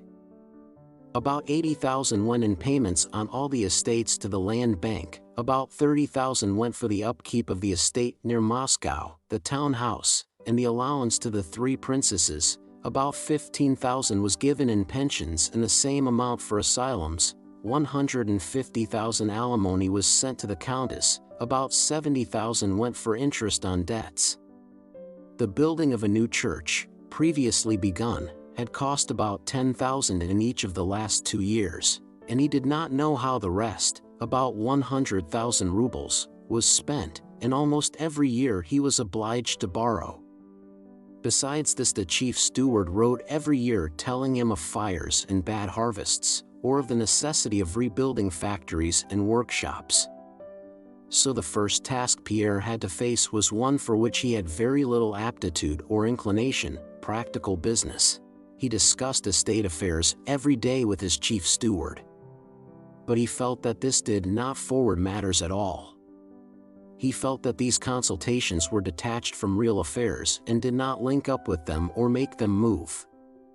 On the one hand, the chief steward put the state of things to him in the very worst light, pointing out the necessity of paying off the debts and undertaking new activities with serf labor, to which Pierre did not agree. On the other hand, Pierre demanded that steps should be taken to liberate the serfs, which the steward met by showing the necessity of first paying off the loans from the land bank and the consequent impossibility of a speedy emancipation. The steward did not say it was quite impossible, but suggested selling the forests in the province of Kostroma, the land lower down the river, and the Crimean estate, in order to make it possible, all of which operations according to him were connected with such complicated measures, the removal of injunctions, petitions, permits, and so on, that Pierre became quite bewildered and only replied, "Yes, yes, do so." Pierre had none of the practical persistence that would have enabled him to attend to the business himself, and so he disliked it and only tried to pretend to the steward that he was attending to it. The steward for his part tried to pretend to the count that he considered these consultations very valuable for the proprietor and troublesome to himself. In Kiev, Pierre found some people he knew, and strangers hastened to make his acquaintance and joyfully welcome the rich newcomer, the largest landowner of the province. Temptations to Pierre's greatest weakness, the one to which he had confessed when admitted to the lodge, were so strong that he could not resist them. Again, whole days, weeks, and months of his life passed in as great a rush and were as much occupied with evening parties, dinners, lunches, and balls, giving him no time for reflection, as in Petersburg. Instead of the new life he had hoped to lead, he still lived the old life, only in new surroundings. Of the 3 precepts of Freemasonry, Pierre realized that he did not fulfill the one which enjoined every Mason to set an example of moral life, and that of the 7 virtues he lacked 2, morality and the love of death. He consoled himself with the thought that he fulfilled another of the precepts, that of reforming the human race, and had other virtues, love of his neighbor, and especially generosity. In the spring of 1807 he decided to return to Petersburg. On the way he intended to visit all his estates and see for himself how far his orders had been carried out and in what state were the serfs whom God had entrusted to his care and whom he intended to benefit. The chief steward, who considered the young count's attempts almost insane, unprofitable to himself, to the count, and to the serfs, made some concessions. Continuing to represent the liberation of the serfs as impracticable, he arranged for the erection of large buildings, schools, hospitals, and asylums, on all the estates before the master arrived. Everywhere preparations were made not for ceremonious welcomes, which he knew Pierre would not like, but for just such gratefully religious ones, with offerings of icons and the bread and salt of hospitality, as, according to his understanding of his master, would touch and delude him. The southern spring, the comfortable rapid traveling in a Vienna carriage, and the solitude of the road, all had a gladdening effect on Pierre. The estates he had not before visited were each more picturesque than the other. The serfs everywhere seemed thriving and touchingly grateful for the benefits conferred on them. Everywhere were receptions, which though they embarrassed Pierre awakened a joyful feeling in the depth of his heart. In one place the peasants presented him with bread and salt and an icon of St. Peter and St. Paul, asking permission, as a mark of their gratitude for the benefits he had conferred on them, to build a new chantry to the church at their own expense in honor of Peter and Paul, his patron saints. In another place the women with infants in arms met him to thank him for releasing them from hard work. On a third estate the priest, bearing a cross, came to meet him surrounded by children whom, by the count's generosity, he was instructing in reading, writing, and religion. On all his estates Pierre saw with his own eyes brick buildings erected or in course of erection, all on one plan, for hospitals, schools, and almshouses, which were soon to be opened.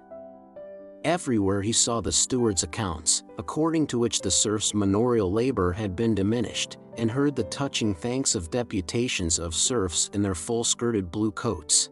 What Pierre did not know was that the place where they presented him with bread and salt and wished to build a chantry in honor of Peter and Paul was a market village where a fair was held on St. Peter's Day, and that the richest peasants, who formed the deputation, had begun the chantry long before, but that 9/10 of the peasants in that villages were in a state of the greatest poverty. He did not know that since the nursing mothers were no longer sent to work on his land, they did still harder work on their own land. He did not know that the priest who met him with the cross oppressed the peasants by his exactions, and that the pupils' parents wept at having to let him take their children and secured their release by heavy payments. He did not know that the brick buildings, built to plan, were being built by serfs whose manorial labor was thus increased, though lessened on paper. He did not know that where the steward had shown him in the accounts that the serfs' payments had been diminished by a third, their obligatory manorial work had been increased by a half. And so Pierre was delighted with his visit to his estates and quite recovered the philanthropic mood in which he had left Petersburg, and wrote enthusiastic letters to his brother instructor as he called the Grand Master. How easy it is, how little effort it needs, to do so much good, thought Pierre, and how little attention we pay to it. He was pleased at the gratitude he received, but felt abashed at receiving it. This gratitude reminded him of how much more he might do for these simple, kindly people. The chief steward, a very stupid but cunning man who saw perfectly through the naive and intelligent count and played with him as with a toy, seeing the effect these prearranged receptions had on Pierre, pressed him still harder with proofs of the impossibility and above all the uselessness of freeing the serfs, who were quite happy as it was. Pierre in his secret soul agreed with the steward that it would be difficult to imagine happier people, and that God only knew what would happen to them when they were free, but he insisted, though reluctantly, on what he thought right.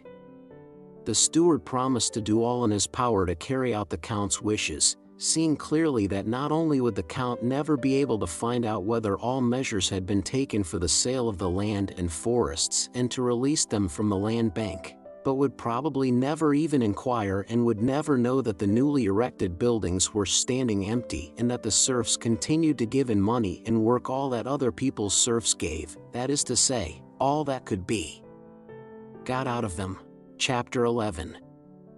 Returning from his journey through South Russia in the happiest state of mind, Pierre carried out an intention he had long had of visiting his friend Bolkonsky, whom he had not seen for 2 years.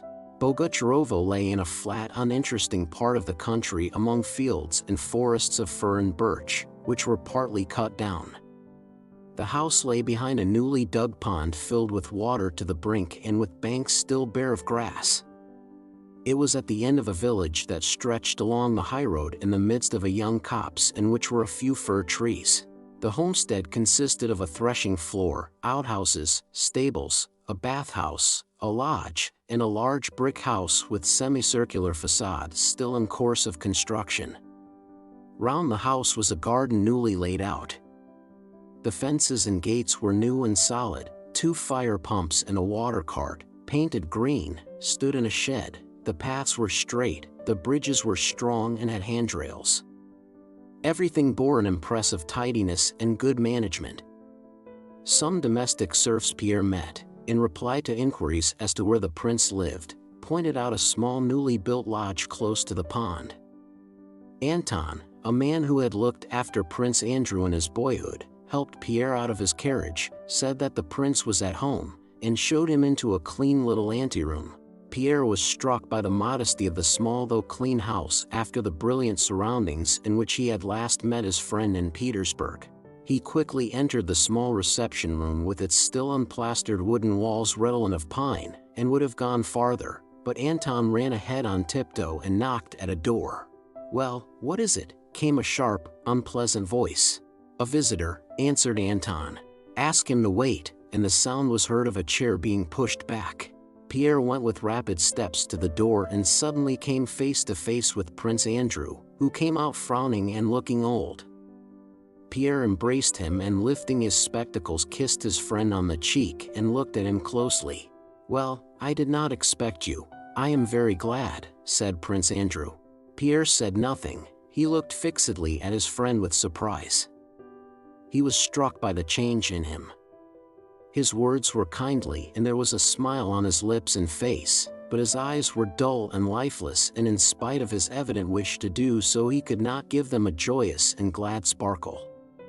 Prince Andrew had grown thinner, paler, and more manly looking, but what amazed and estranged Pierre till he got used to it were his inertia and a wrinkle on his brow indicating prolonged concentration on some one thought. As is usually the case with people meeting after a prolonged separation, it was long before their conversation could settle on anything. They put questions and gave brief replies about things they knew ought to be talked over at length. At last the conversation gradually settled on some of the topics at first lightly touched on: their past life, plans for the future, Pierre's journeys and occupations, the war, and so on. The preoccupation and despondency which Pierre had noticed in his friend's look was now still more clearly expressed in the smile with which he listened to Pierre, especially when he spoke with joyful animation of the past or the future. It was as if Prince Andrew would have liked to sympathize with what Pierre was saying, but could not. The latter began to feel that it was in bad taste to speak of his enthusiasms, dreams, and hopes of happiness or goodness in Prince Andrew's presence. He was ashamed to express his new Masonic views, which had been particularly revived and strengthened by his late tour. He checked himself, fearing to seem naive, yet he felt an irresistible desire to show his friend as soon as possible that he was now a quite different, and better, Pierre than he had been in Petersburg. "I can't tell you how much I have lived through since then. I hardly know myself again." "Yes, we have altered much, very much, since then," said Prince Andrew. "Well, and you? What are your plans?" "Plans," repeated Prince Andrew ironically. "My plans," he said, as if astonished at the word. "Well, you see, I'm building. I mean to settle here altogether next year." Pierre looked silently and searchingly into Prince Andrew's face, which had grown much older. "No, I meant to ask," Pierre began, but Prince Andrew interrupted him. "But why talk of me?" "Talk to me, yes, tell me about your travels and all you have been doing on your estates." Pierre began describing what he had done on his estates, trying as far as possible to conceal his own part in the improvements that had been made. Prince Andrew several times prompted Pierre's story of what he had been doing, as though it were all an old-time story, and he listened not only without interest but even as if ashamed of what Pierre was telling him. Pierre felt uncomfortable and even depressed in his friend's company, and at last became silent. "I'll tell you what, my dear fellow," said Prince Andrew, who evidently also felt depressed and constrained with his visitor, "I am only bivouacking here and have just come to look round. I am going back to my sister today. I will introduce you to her." "But of course you know her already," he said, evidently trying to entertain a visitor with whom he now found nothing in common. "We will go after dinner." And would you now like to look round my place?" They went out and walked about till dinner time, talking of the political news and common acquaintances like people who do not know each other intimately. Prince Andrew spoke with some animation and interest only of the new homestead he was constructing and its buildings, but even here, while on the scaffolding, in the midst of a talk explaining the future arrangements of the house, he interrupted himself. "However, this is not at all interesting. Let us have dinner, and then we'll set off." At dinner, conversation turned on Pierre's marriage. "I was very much surprised when I heard of it," said Prince Andrew. Pierre blushed, as he always did when it was mentioned, and said hurriedly, "I will tell you some time how it all happened. But you know it is all over, and forever." "Forever," said Prince Andrew. "Nothing's forever." "But you know how it all ended, don't you? You heard of the duel? And so you had to go through that too." "One thing I thank God for is that I did not kill that man," said Pierre. "Why so?" asked Prince Andrew. "To kill a vicious dog is a very good thing, really." "No, to kill a man is bad, wrong." "Why is it wrong?" urged Prince Andrew. "It is not given to man to know what is right and what is wrong. Men always did and always will err, and in nothing more than in what they consider right and wrong." "What does harm to another is wrong," said Pierre, feeling with pleasure that for the first time since his arrival Prince Andrew was roused, had begun to talk, and wanted to express what had brought him to his present state. "And who has told you what is bad for another man?" he asked. "Bad? Bad," exclaimed Pierre. "We all know what is bad for ourselves." "Yes, we know that, but the harm I am conscious of in myself is something I cannot inflict on others," said Prince Andrew, growing more and more animated and evidently wishing to express his new outlook to Pierre. He spoke in French. "I only know two very real evils in life, remorse and illness. The only good is the absence of those evils. To live for myself avoiding those two evils is my whole philosophy now."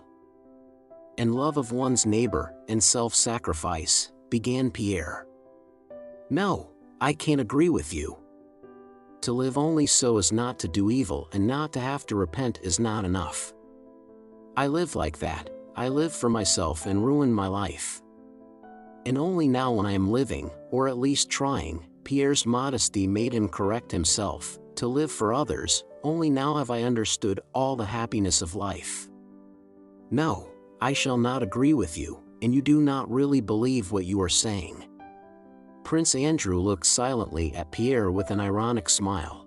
"When you see my sister, Princess Mary, you'll get on with her," he said. "Perhaps you are right for yourself," he added after a short pause, "but everyone lives in his own way. You live for yourself and say you nearly ruined your life and only found happiness when you began living for others. I experienced just the reverse. I lived for glory, and after all, what is glory? The same love of others, a desire to do something for them, a desire for their approval. So I lived for others, and not almost, but quite, ruined my life. And I have become calmer since I began to live only for myself." "But what do you mean by living only for yourself?" asked Pierre, growing excited. "What about your son, your sister, and your father?" "But that's just the same as myself, they are not others," explained Prince Andrew. "The others, one's neighbors, le prochain, as you and Princess Mary call it, are the chief source of all error and evil. Le prochain, your key of peasants to whom you want to do good." And he looked at Pierre with a mocking, challenging expression. He evidently wished to draw him on. "You are joking," replied Pierre, growing more and more excited. "What error or evil can there be in my wishing to do good, and even doing a little, though I did very little and did it very badly? What evil can there be in it if unfortunate people, our serfs, people like ourselves, were growing up and dying with no idea of God and truth beyond ceremonies and meaningless prayers, and are now instructed in a comforting belief in future life, retribution, recompense, and consolation? What evil and error are there in it, if people were dying of disease without help while material assistance could so easily be rendered, and I supplied them with a doctor, a hospital, and an asylum for the aged? And is it not a palpable, unquestionable good if a peasant, or a woman with a baby, has no rest day or night, and I give them rest and leisure? Said Pierre, hurrying and lisping. And I have done that, though badly and to a small extent, but I have done something toward it, and you cannot persuade me that it was not a good action, and more than that, you can't make me believe that you do not think so yourself. And the main thing is, he continued, that I know, and know for certain, that the enjoyment of doing this good is the only sure happiness in life. Yes, if you put it like that, it's quite a different matter, said Prince Andrew. I build a house and lay out a garden, and you build hospitals. The one and the other may serve as a pastime. But what's right and what's good must be judged by one who knows all, but not by us. Well, you want an argument, he added, come on then. They rose from the table and sat down in the entrance porch, which served as a veranda. Come, let's argue then, said Prince Andrew. You talk of schools, he went on, crooking a finger, education and so forth. That is, you want to raise him, pointing to a peasant who passed by them taking off his cap, from his animal condition and awaken in him spiritual needs, while it seems to me that animal happiness is the only happiness possible, and that is just what you want to deprive him of. I envy him, but you want to make him what I am, without giving him my means. Then you say, lighten his toil. But as I see it, physical labor is as essential to him, as much a condition of his existence, as mental activity is to you or me. You can't help thinking. I go to bed after 2 in the morning, thoughts come and I can't sleep but toss about till dawn, because I think and can't help thinking, just as he can't help plowing and mowing. If he didn't, he would go to the drink shop or fall ill. Just as I could not stand his terrible physical labor but should die of it in a week, so he could not stand my physical idleness, but would grow fat and die. The third thing, what else was it you talked about? And Prince Andrew crooked a third finger. Ah, yes, hospitals, medicine. He has a fit, he is dying, and you come and bleed him and patch him up. He will drag about as a cripple, a burden to everybody, for another 10 years. It would be far easier and simpler for him to die. Others are being born, and there are plenty of them as it is. It would be different if you grudged losing a laborer, that's how I regard him, but you want to cure him from love of him. And he does not want that. And besides, what a notion that medicine ever cured anyone. Killed them, yes, said he, frowning angrily and turning away from Pierre. Prince Andrew expressed his ideas so clearly and distinctly that it was evident he had reflected on this subject more than once, and he spoke readily and rapidly like a man who has not talked for a long time. His glance became more animated as his conclusions became more hopeless. Oh, that is dreadful, dreadful, said Pierre. I don't understand how one can live with such ideas. I had such moments myself not long ago, in Moscow and when traveling, but at such times I collapse so that I don't live at all. Everything seems hateful to me, myself most of all. Then I don't eat, don't wash, and how is it with you? Why not wash? That is not cleanly, said Prince Andrew. On the contrary, one must try to make one's life as pleasant as possible. I'm alive, that is not my fault, so I must live out my life as best I can without hurting others. But with such ideas, what motive have you for living? One would sit without moving, undertaking nothing. Life as it is leaves one no peace.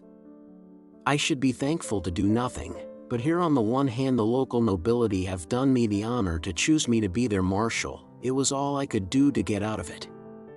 They could not understand that I have not the necessary qualifications for it, the kind of good-natured, fussy shallowness necessary for the position. Then there's this house, which must be built in order to have a nook of one's own in which to be quiet. And now there's this recruiting. Why aren't you serving in the army? After Austerlitz, said Prince Andrew gloomily. No, thank you very much. I have promised myself not to serve again in the active Russian army.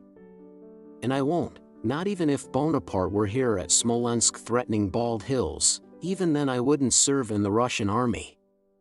Well, as I was saying, he continued, recovering his composure, now there's this recruiting.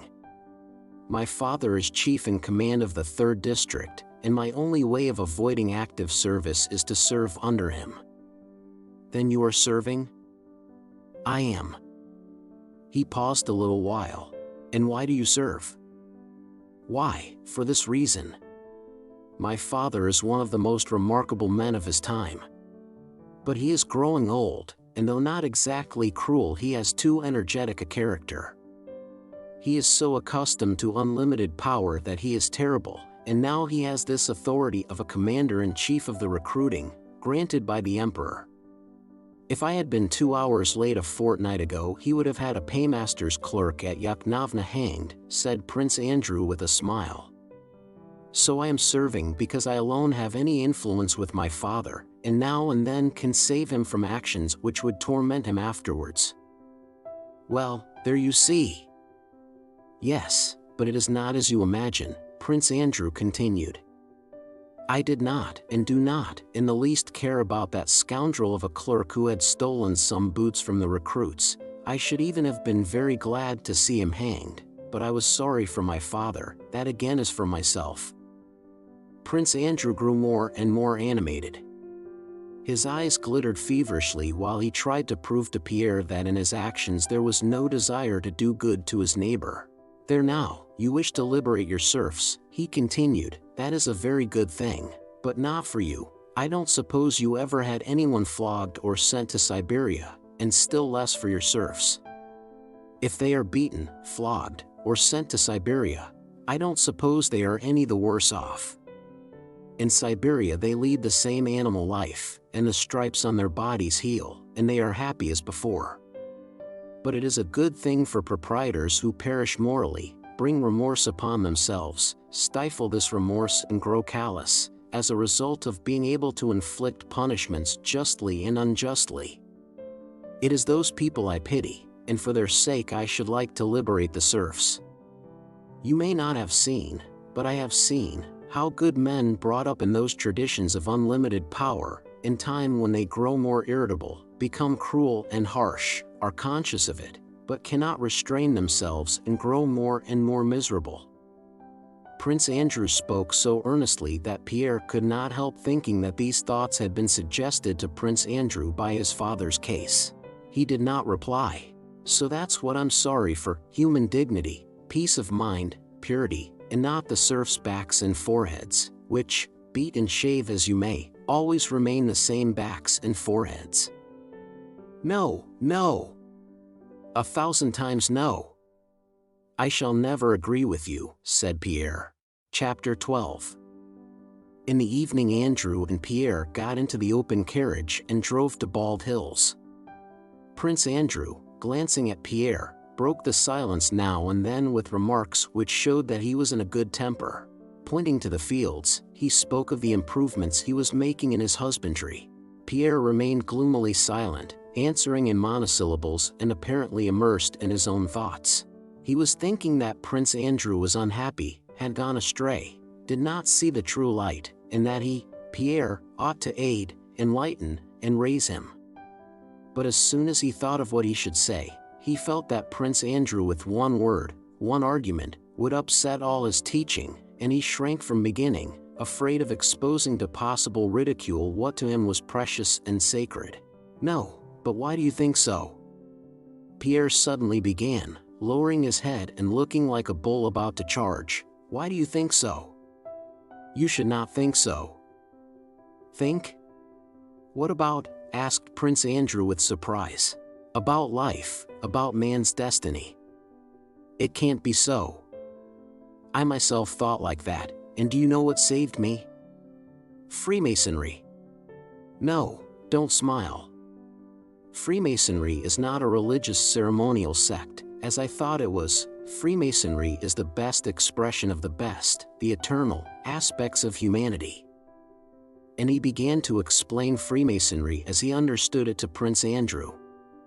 He said that Freemasonry is the teaching of Christianity freed from the bonds of state and church, a teaching of equality, brotherhood, and love. Only our holy brotherhood has the real meaning of life, all the rest is a dream, said Pierre. Understand, my dear fellow, that outside this union all is filled with deceit and falsehood, and I agree with you that nothing is left for an intelligent and good man but to live out his life, like you, merely trying not to harm others. But make our fundamental convictions your own, join our brotherhood, give yourself up to us, let yourself be guided, and you will at once feel yourself, as I have felt myself, a part of that vast invisible chain, the beginning of which is hidden in heaven, said Pierre. Prince Andrew, looking straight in front of him, listened in silence to Pierre's words. More than once, when the noise of the wheels prevented his catching what Pierre said, he asked him to repeat it, and by the peculiar glow that came into Prince Andrew's eyes and by his silence, Pierre saw that his words were not in vain and that Prince Andrew would not interrupt him or laugh at what he said. They reached a river that had overflowed its banks and which they had to cross by ferry. While the carriage and horses were being placed on it, they also stepped on the raft. Prince Andrew, leaning his arms on the raft railing, gazed silently at the flooding waters glittering in the setting sun. "Well, what do you think about it?" Pierre asked. "Why are you silent?" "What do I think about it? I am listening to you. It's all very well. You say, join our brotherhood and we will show you the aim of life, the destiny of man, and the laws which govern the world. But who are we? Men. How is it you know everything? Why do I alone not see what you see? You see a reign of goodness and truth on earth, but I don't see it." Pierre interrupted him. "Do you believe in a future life?" he asked. "A future life?" Prince Andrew repeated, but Pierre, giving him no time to reply, took the repetition for a denial, the more readily as he knew Prince Andrew's former atheistic convictions. "You say you can't see a reign of goodness and truth on earth. Nor could I, and it cannot be seen if one looks on our life here as the end of everything.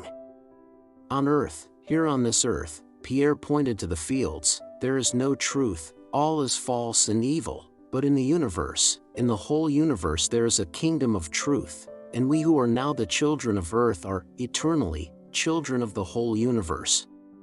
Don't I feel in my soul that I am part of this vast harmonious whole? Don't I feel that I form one link, one step, between the lower and higher beings, in this vast harmonious multitude of beings in whom the deity, the supreme power if you prefer the term, is manifest? If I see, clearly see, that ladder leading from plant to man, why should I suppose it breaks off at me and does not go farther and farther? I feel that I cannot vanish, since nothing vanishes in this world, but that I shall always exist and always have existed. I feel that beyond me and above me there are spirits, and that in this world there is truth." "Yes, that is Herder's theory," said Prince Andrew, "but it is not that which can convince me, dear friend. Life and death are what convince. What convinces is when one sees a being dear to one, bound up with one's own life, before whom one was to blame and had hoped to make it right." Prince Andrew's voice trembled and he turned away, and suddenly that being is seized with pain, suffers, and ceases to exist. Why? It cannot be that there is no answer. And I believe there is. That's what convinces, that is what has convinced me, said Prince Andrew. Yes, yes, of course, said Pierre, isn't that what I'm saying? No. All I say is that it is not argument that convinces me of the necessity of a future life, but this: when you go hand in hand with someone and all at once that person vanishes there, into nowhere, and you yourself are left facing that abyss, and look in. And I have looked in. Well, that's it then. You know that there is a there and there is a someone? There is the future life. The someone is God. Prince Andrew did not reply. The carriage and horses had long since been taken off, onto the farther bank, and reharnessed. The sun had sunk half below the horizon and an evening frost was starring the puddles near the ferry, but Pierre and Andrew, to the astonishment of the footmen, coachmen, and ferrymen, still stood on the raft and talked. If there is a God and future life, there is truth and good, and man's highest happiness consists in striving to attain them. We must live, we must love, and we must believe that we live not only today on this scrap of earth, but have lived and shall live forever, there, in the whole, said Pierre, and he pointed to the sky.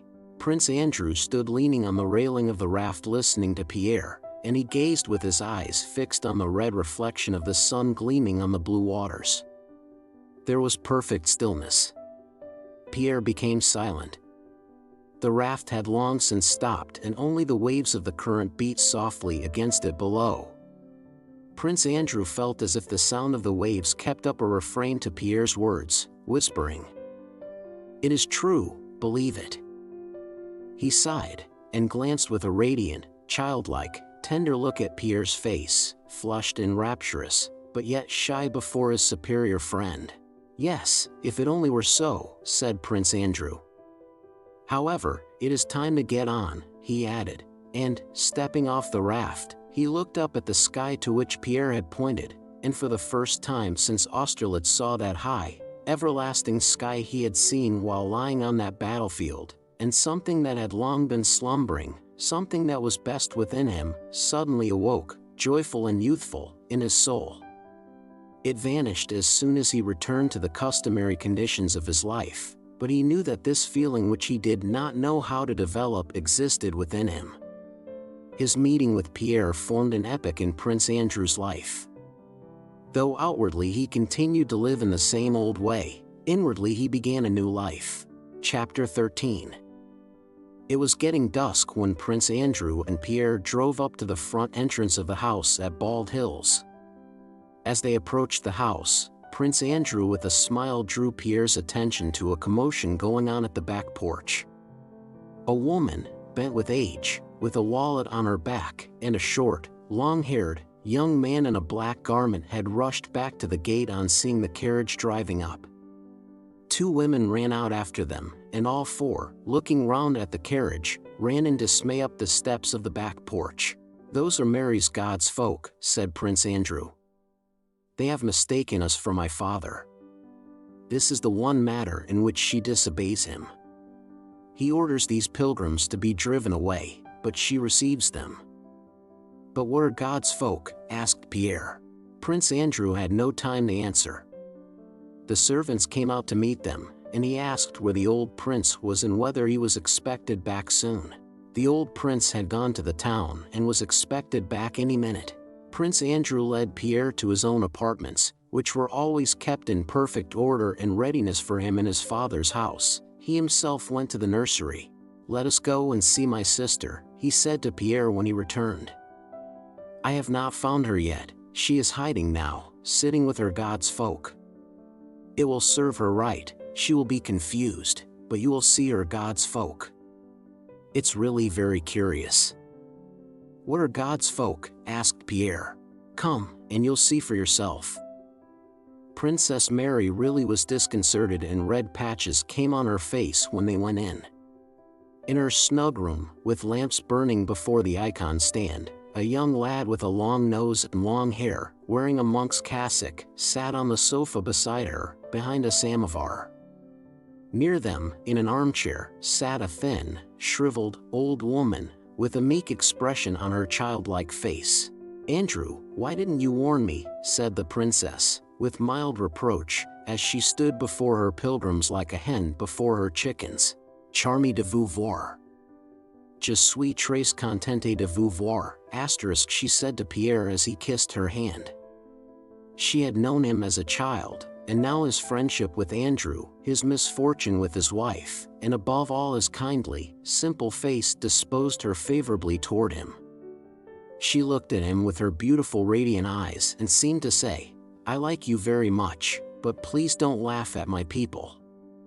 After exchanging the first greetings, They sat down. Delighted to see you. I am very glad to see you. Ah, and Ivanushka is here too, said Prince Andrew, glancing with a smile at the young pilgrim. Andrew, said Princess Mary, imploringly. Il faut que vous sachiez que c'est une femme, said Prince Andrew to Pierre. Andrew, au nom de Dieu. Two, Princess Mary repeated. You must know that this is a woman. Two, for heaven's sake. It was evident that Prince Andrew's ironical tone toward the pilgrims and Princess Mary's helpless attempts to protect them were their customary long-established relations on the matter. Mais, ma bonne amie, said Prince Andrew, vous devriez au contraire être reconnaissant de ce que j'explique à Pierre votre intimité avec ce jeune homme. But, my dear, you ought on the contrary to be grateful to me for explaining to Pierre your intimacy with this young man. Really, said Pierre, gazing over his spectacles with curiosity and seriousness, for which Princess Mary was specially grateful to him, into Ivanushka's face, who, seeing that she was being spoken about, looked round at them all with crafty eyes. Princess Mary's embarrassment on her people's account was quite unnecessary. They were not in the least abashed. The old woman, lowering her eyes but casting side glances at the newcomers, had turned her cup upside down and placed a nibbled bit of sugar beside it, and sat quietly in her armchair, though hoping to be offered another cup of tea. Ivanushka, sipping out of her saucer, looked with sly womanish eyes from under her brows at the young men. Where have you been? To Kiev? Prince Andrew asked the old woman. I have, good sir, she answered garrulously.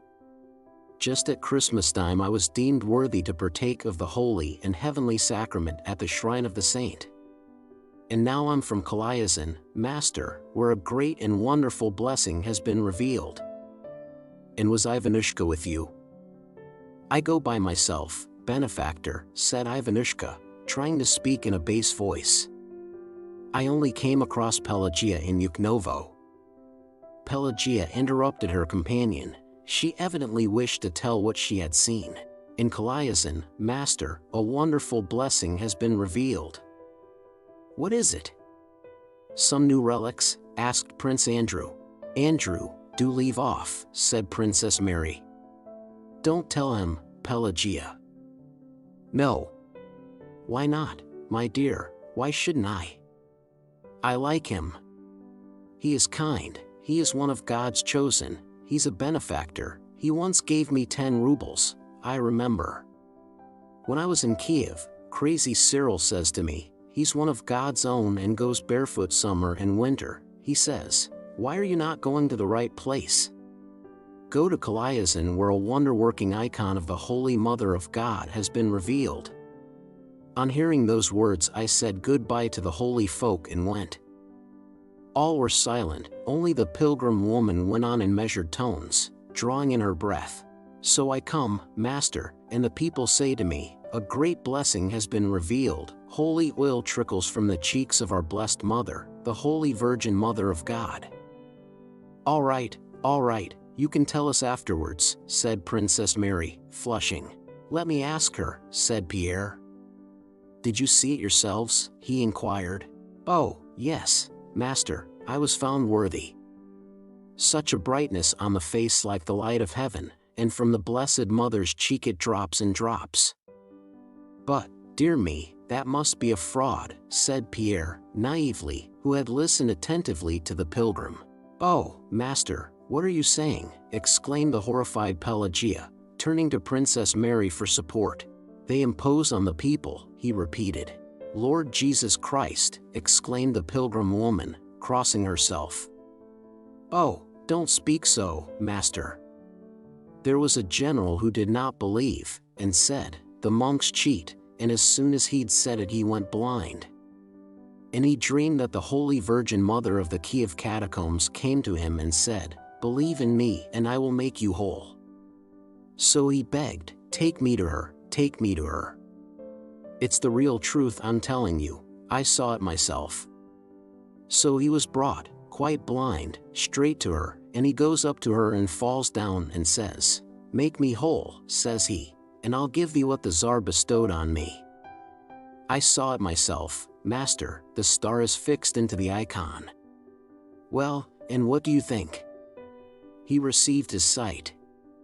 It's a sin to speak so.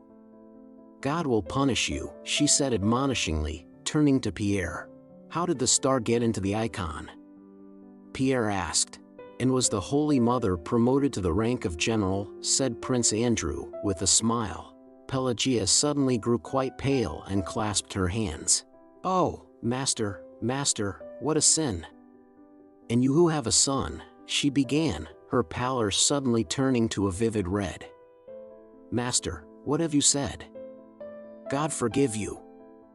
And she crossed herself. "Lord, forgive him." "My dear, what does it mean?" she asked, turning to Princess Mary. She got up and, almost crying, began to arrange her wallet. She evidently felt frightened and ashamed to have accepted charity in a house where such things could be said, and was at the same time sorry to have now to forego the charity of this house.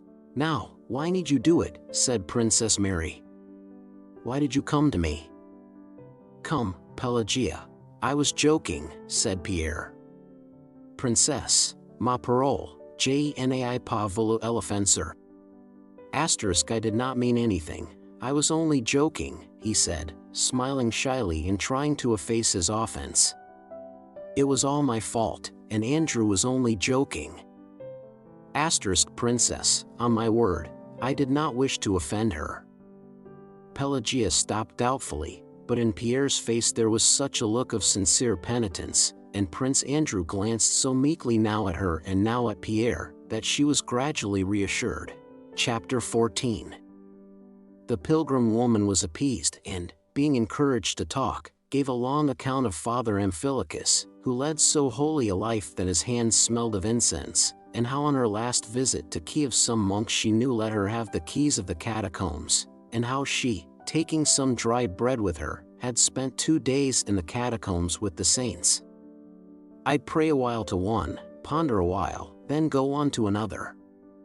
I'd sleep a bit and then again go and kiss the relics, and there was such peace all around, such blessedness, that one don't want to come out, even into the light of heaven again." Pierre listened to her attentively and seriously. Prince Andrew went out of the room, and then, leaving God's folk to finish their tea, Princess Mary took Pierre into the drawing room. "You are very kind," she said to him. "Oh, I really did not mean to hurt her feelings. I understand them so well and have the greatest respect for them." Princess Mary looked at him silently and smiled affectionately. "I have known you a long time, you see, and am as fond of you as of a brother," she said. "How do you find Andrew?" she added hurriedly, not giving him time to reply to her affectionate words. "I am very anxious about him. His health was better in the winter, but last spring his wound reopened and the doctor said he ought to go away for a cure. And I am also very much afraid for him spiritually.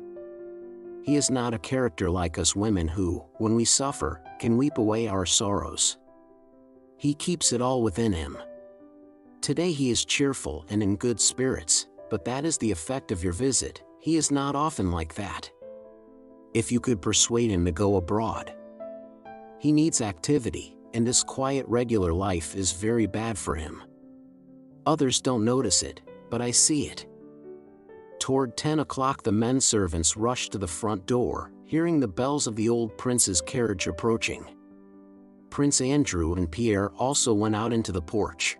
"Who's that?" asked the old prince, noticing Pierre as he got out of the carriage. "Ah, very glad. Kiss me," he said, having learned who the young stranger was. The old prince was in a good temper and very gracious to Pierre. Before supper, Prince Andrew, coming back to his father's study, found him disputing hotly with his visitor. Pierre was maintaining that a time would come when there would be no more wars. The old prince disputed it chaffingly, but without getting angry. "Drain the blood from men's veins and put in water instead, then there will be no more war." Old women's nonsense, he repeated, but still he patted Pierre affectionately on the shoulder, and then went up to the table where Prince Andrew, evidently not wishing to join in the conversation, was looking over the papers his father had brought from town. The old prince went up to him and began to talk business. The marshal, Count Rostov, hasn't sent half his contingent. He came to town and wanted to invite me to dinner. I gave him a pretty dinner. And there, look at this. Well, my boy, the old prince went on, addressing his son and patting Pierre on the shoulder. A fine fellow, your friend, I like him. He stirs me up. Another says clever things and one doesn't care to listen, but this one talks rubbish yet stirs an old fellow up. Well, go. Get along. Perhaps I'll come and sit with you at supper. We'll have another dispute. Make friends with my little fool, Princess Mary, he shouted after Pierre, through the door.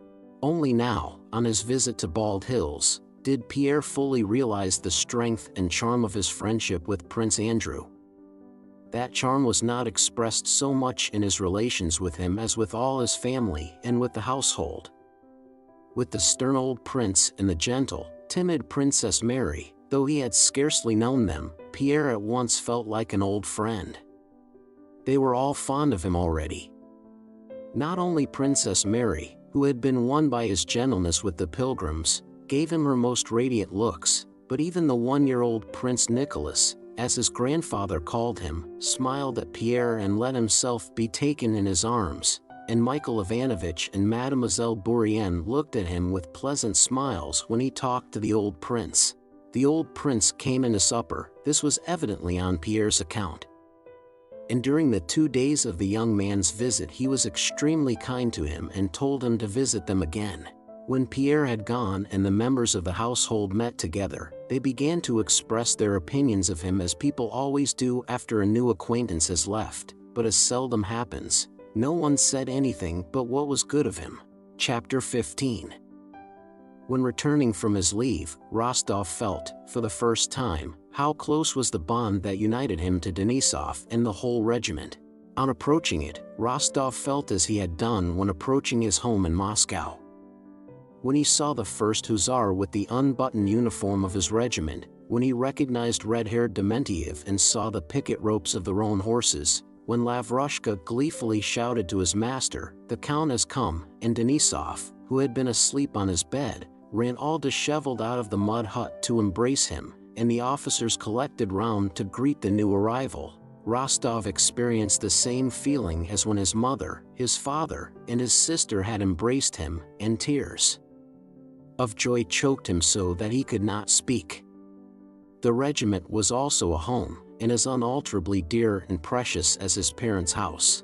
When he had reported himself to the commander of the regiment and had been reassigned to his former squadron, had been on duty and had gone out foraging, when he had again entered into all the little interests of the regiment and felt himself deprived of liberty and bound in one narrow, unchanging frame, he experienced the same sense of peace, of moral support, and the same sense of being at home here in his own place, as he had felt under the parental roof.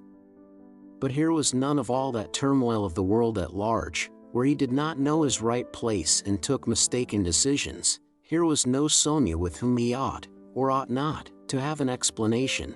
Here was no possibility of going there or not going there. Here there were not 24 hours in the day which could be spent in such a variety of ways.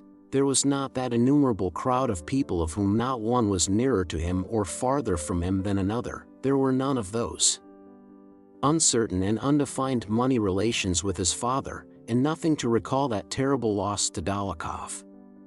Here, in the regiment, all was clear and simple. The whole world was divided into two unequal parts, one, our Pavlograd regiment, the other, all the rest. And the rest was no concern of his. In the regiment, everything was definite: who was lieutenant, who captain, who was a good fellow, who a bad one, and most of all, who was a comrade. The canteen keeper gave one credit, one's pay came every 4 months, there was nothing to think out or decide. You had only to do nothing that was considered bad in the Pavlograd regiment and, when given an order, to do what was clearly, distinctly, and definitely ordered, and all would be well. Having once more entered into the definite conditions of this regimental life, Rostov felt the joy and relief a tired man feels on lying down to rest. Life in the regiment, during this campaign, was all the pleasanter for him, because, after his loss to Dolokhov, for which, in spite of all his family's efforts to console him, he could not forgive himself, he had made up his mind to atone for his fault by serving, not as he had done before, but really well, and by being a perfectly first-rate comrade and officer, in a word, a splendid man altogether, a thing which seemed so difficult out in the world, but so possible in the regiment. After his losses, he had determined to pay back his debt to his parents in 5 years. He received 10,000 rubles a year, but now resolved to take only 2,000 and leave the rest to repay the debt to his parents.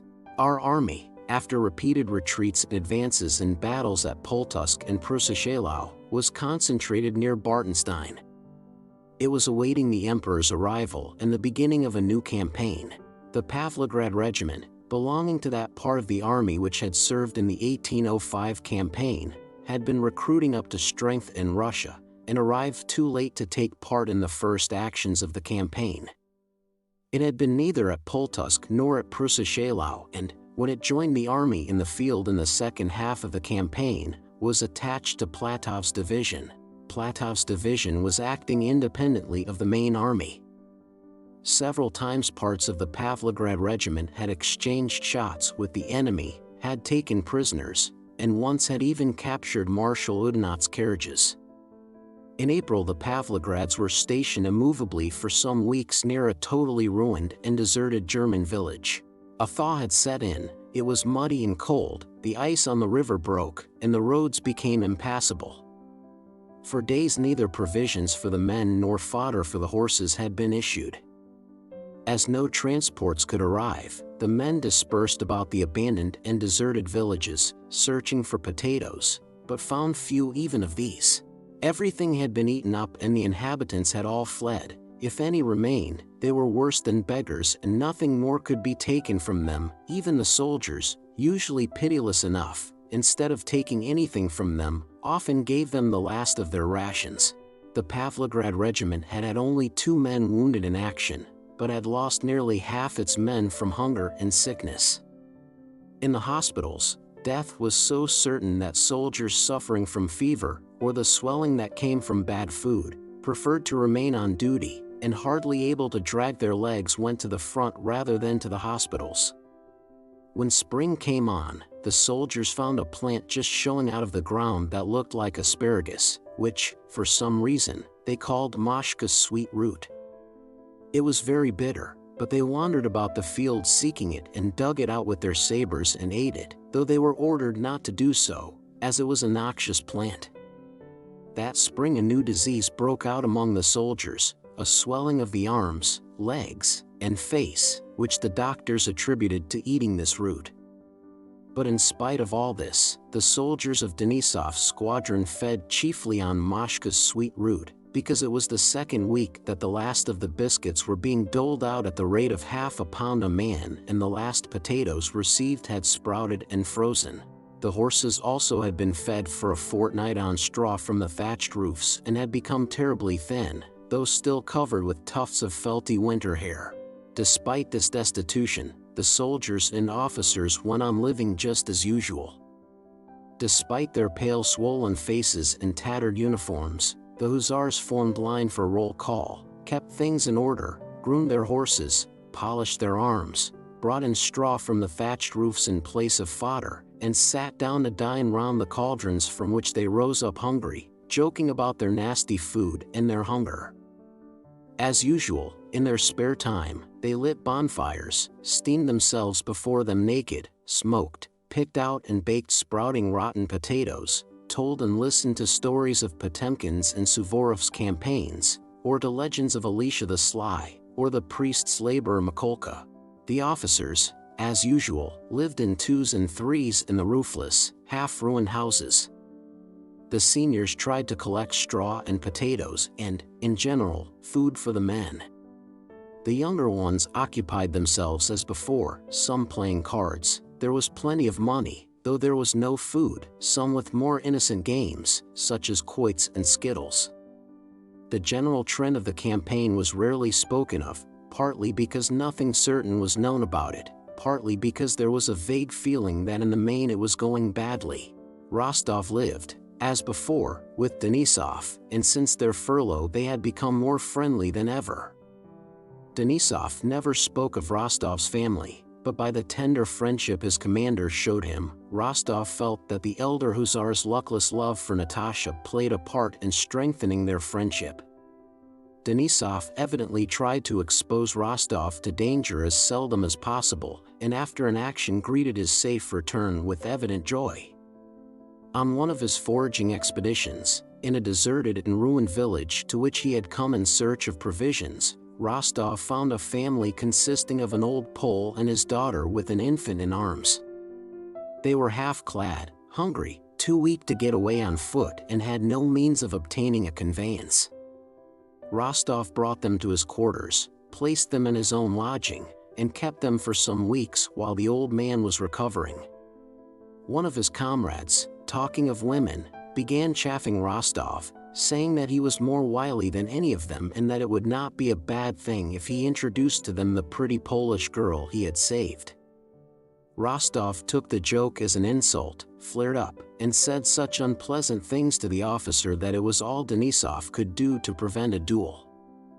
When the officer had gone away, Denisov, who did not himself know what Rostov's relations with the Polish girl might be, began to upbraid him for his quickness of temper, and Rostov replied, "Say what you like.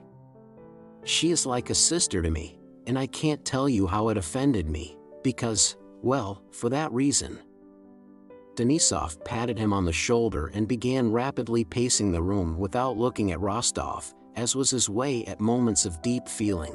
"Ah, what a mad breed you Rostovs are," he muttered, and Rostov noticed tears in his eyes. Chapter 16.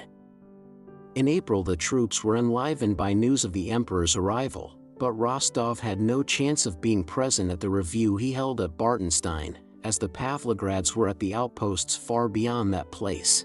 They were bivouacking. Denisov and Rostov were living in an earth hut, dug out for them by the soldiers and roofed with branches and turf.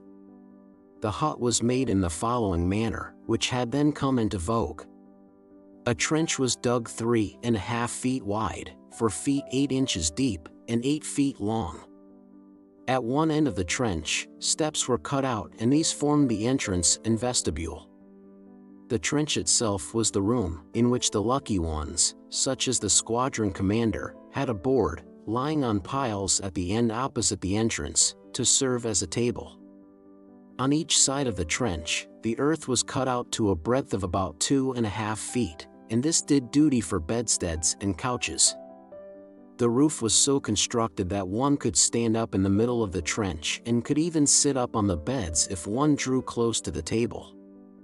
Denisov, who was living luxuriously because the soldiers of his squadron liked him, had also a board in the roof at the farther end, with a piece of, broken but mended, glass in it for a window. When it was very cold, embers from the soldiers' campfire were placed on a bent sheet of iron on the steps in the reception room, as Denisov called that part of the hut, and it was then so warm that the officers, of whom there were always some with Denisov and Rostov, sat in their shirt sleeves. In April, Rostov was on orderly duty.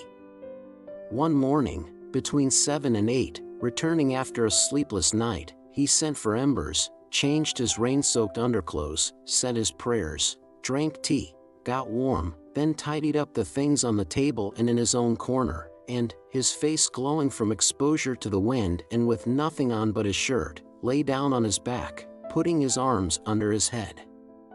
He was pleasantly considering the probability of being promoted in a few days for his last reconnoitering expedition, and was awaiting Denisov, who had gone out somewhere and with whom he wanted to talk.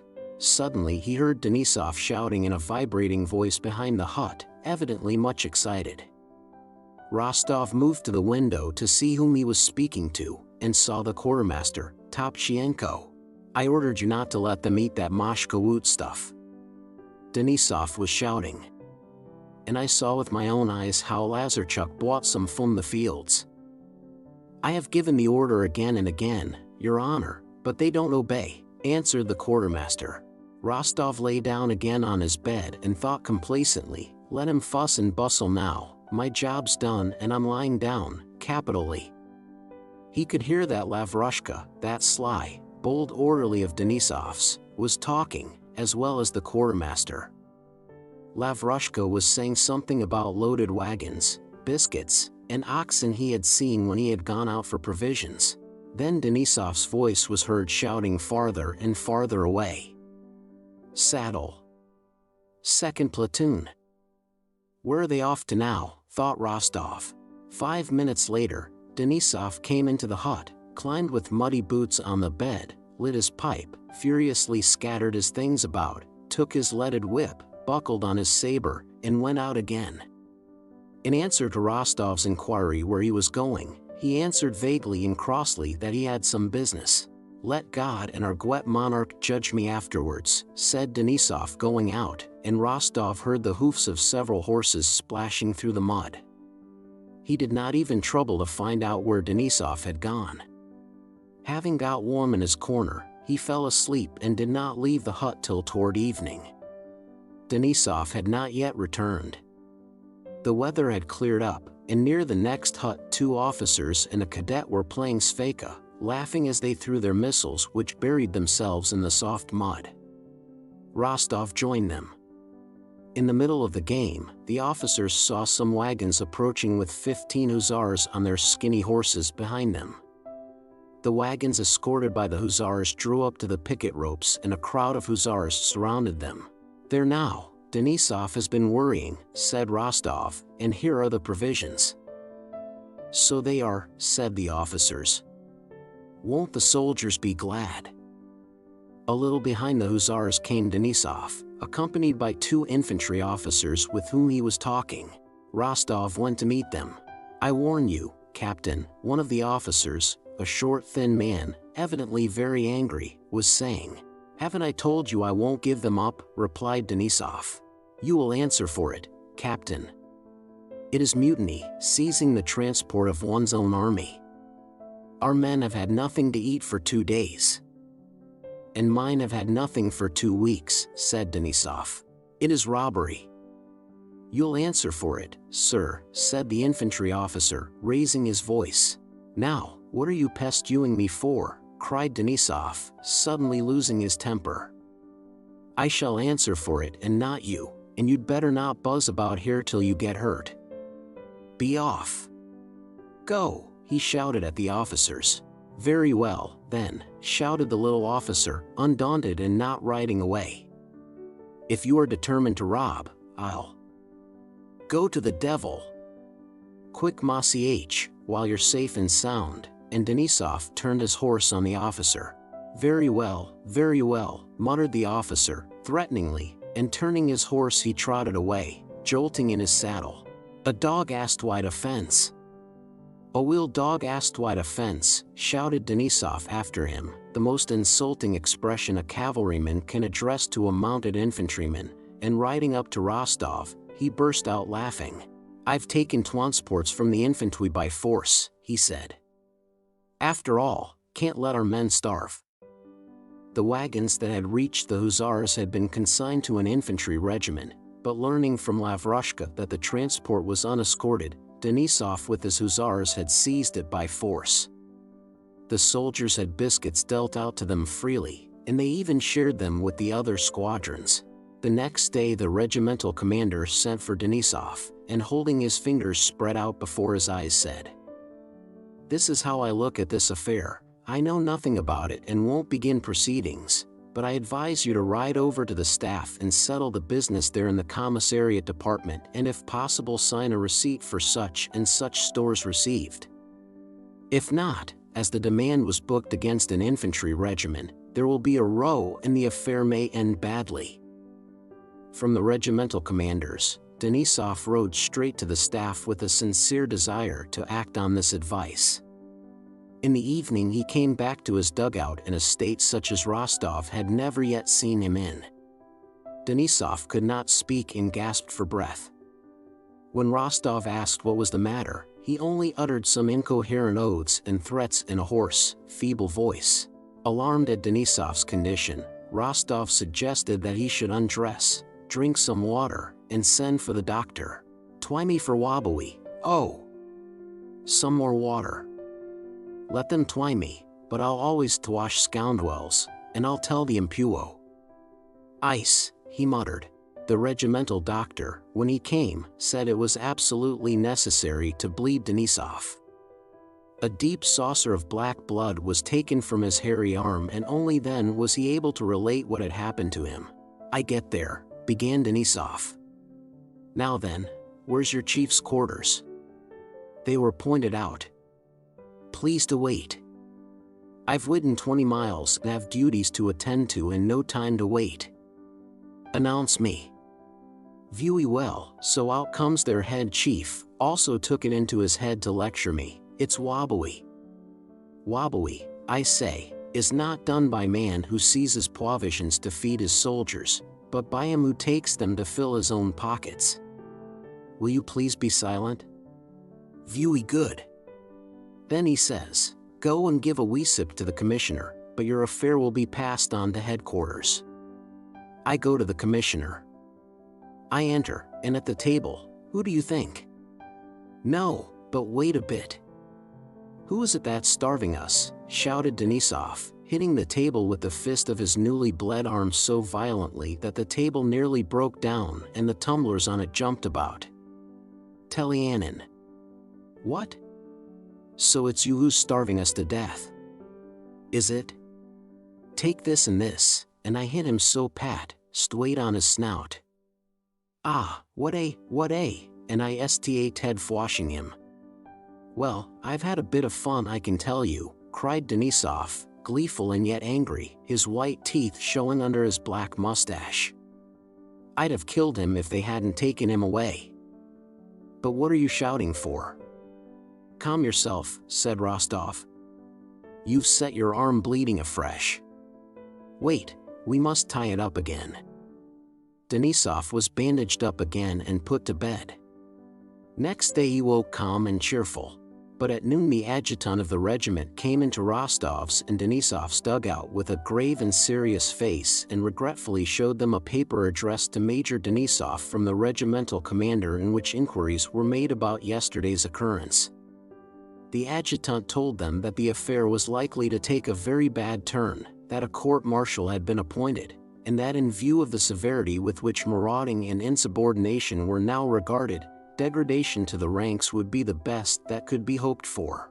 The case, as represented by the offended parties, was that, after seizing the transports, Major Denisov, being drunk, went to the chief quartermaster and without any provocation called him a thief, threatened to strike him, and on being let out had rushed into the office and given 2 officials a thrashing, and dislocated the arm of one of them. In answer to Rostov's renewed questions, Denisov said, laughing, that he thought he remembered that some other fellow had got mixed up in it, but that it was all nonsense and rubbish, and he did not in the least fear any kind of trial, and that if those scoundrels dared attack him he would give them an answer that they would not easily forget. Denisov spoke contemptuously of the whole matter, but Rostov knew him too well not to detect that, while hiding it from others, at heart he feared a court-martial and was worried over the affair, which was evidently taking a bad turn.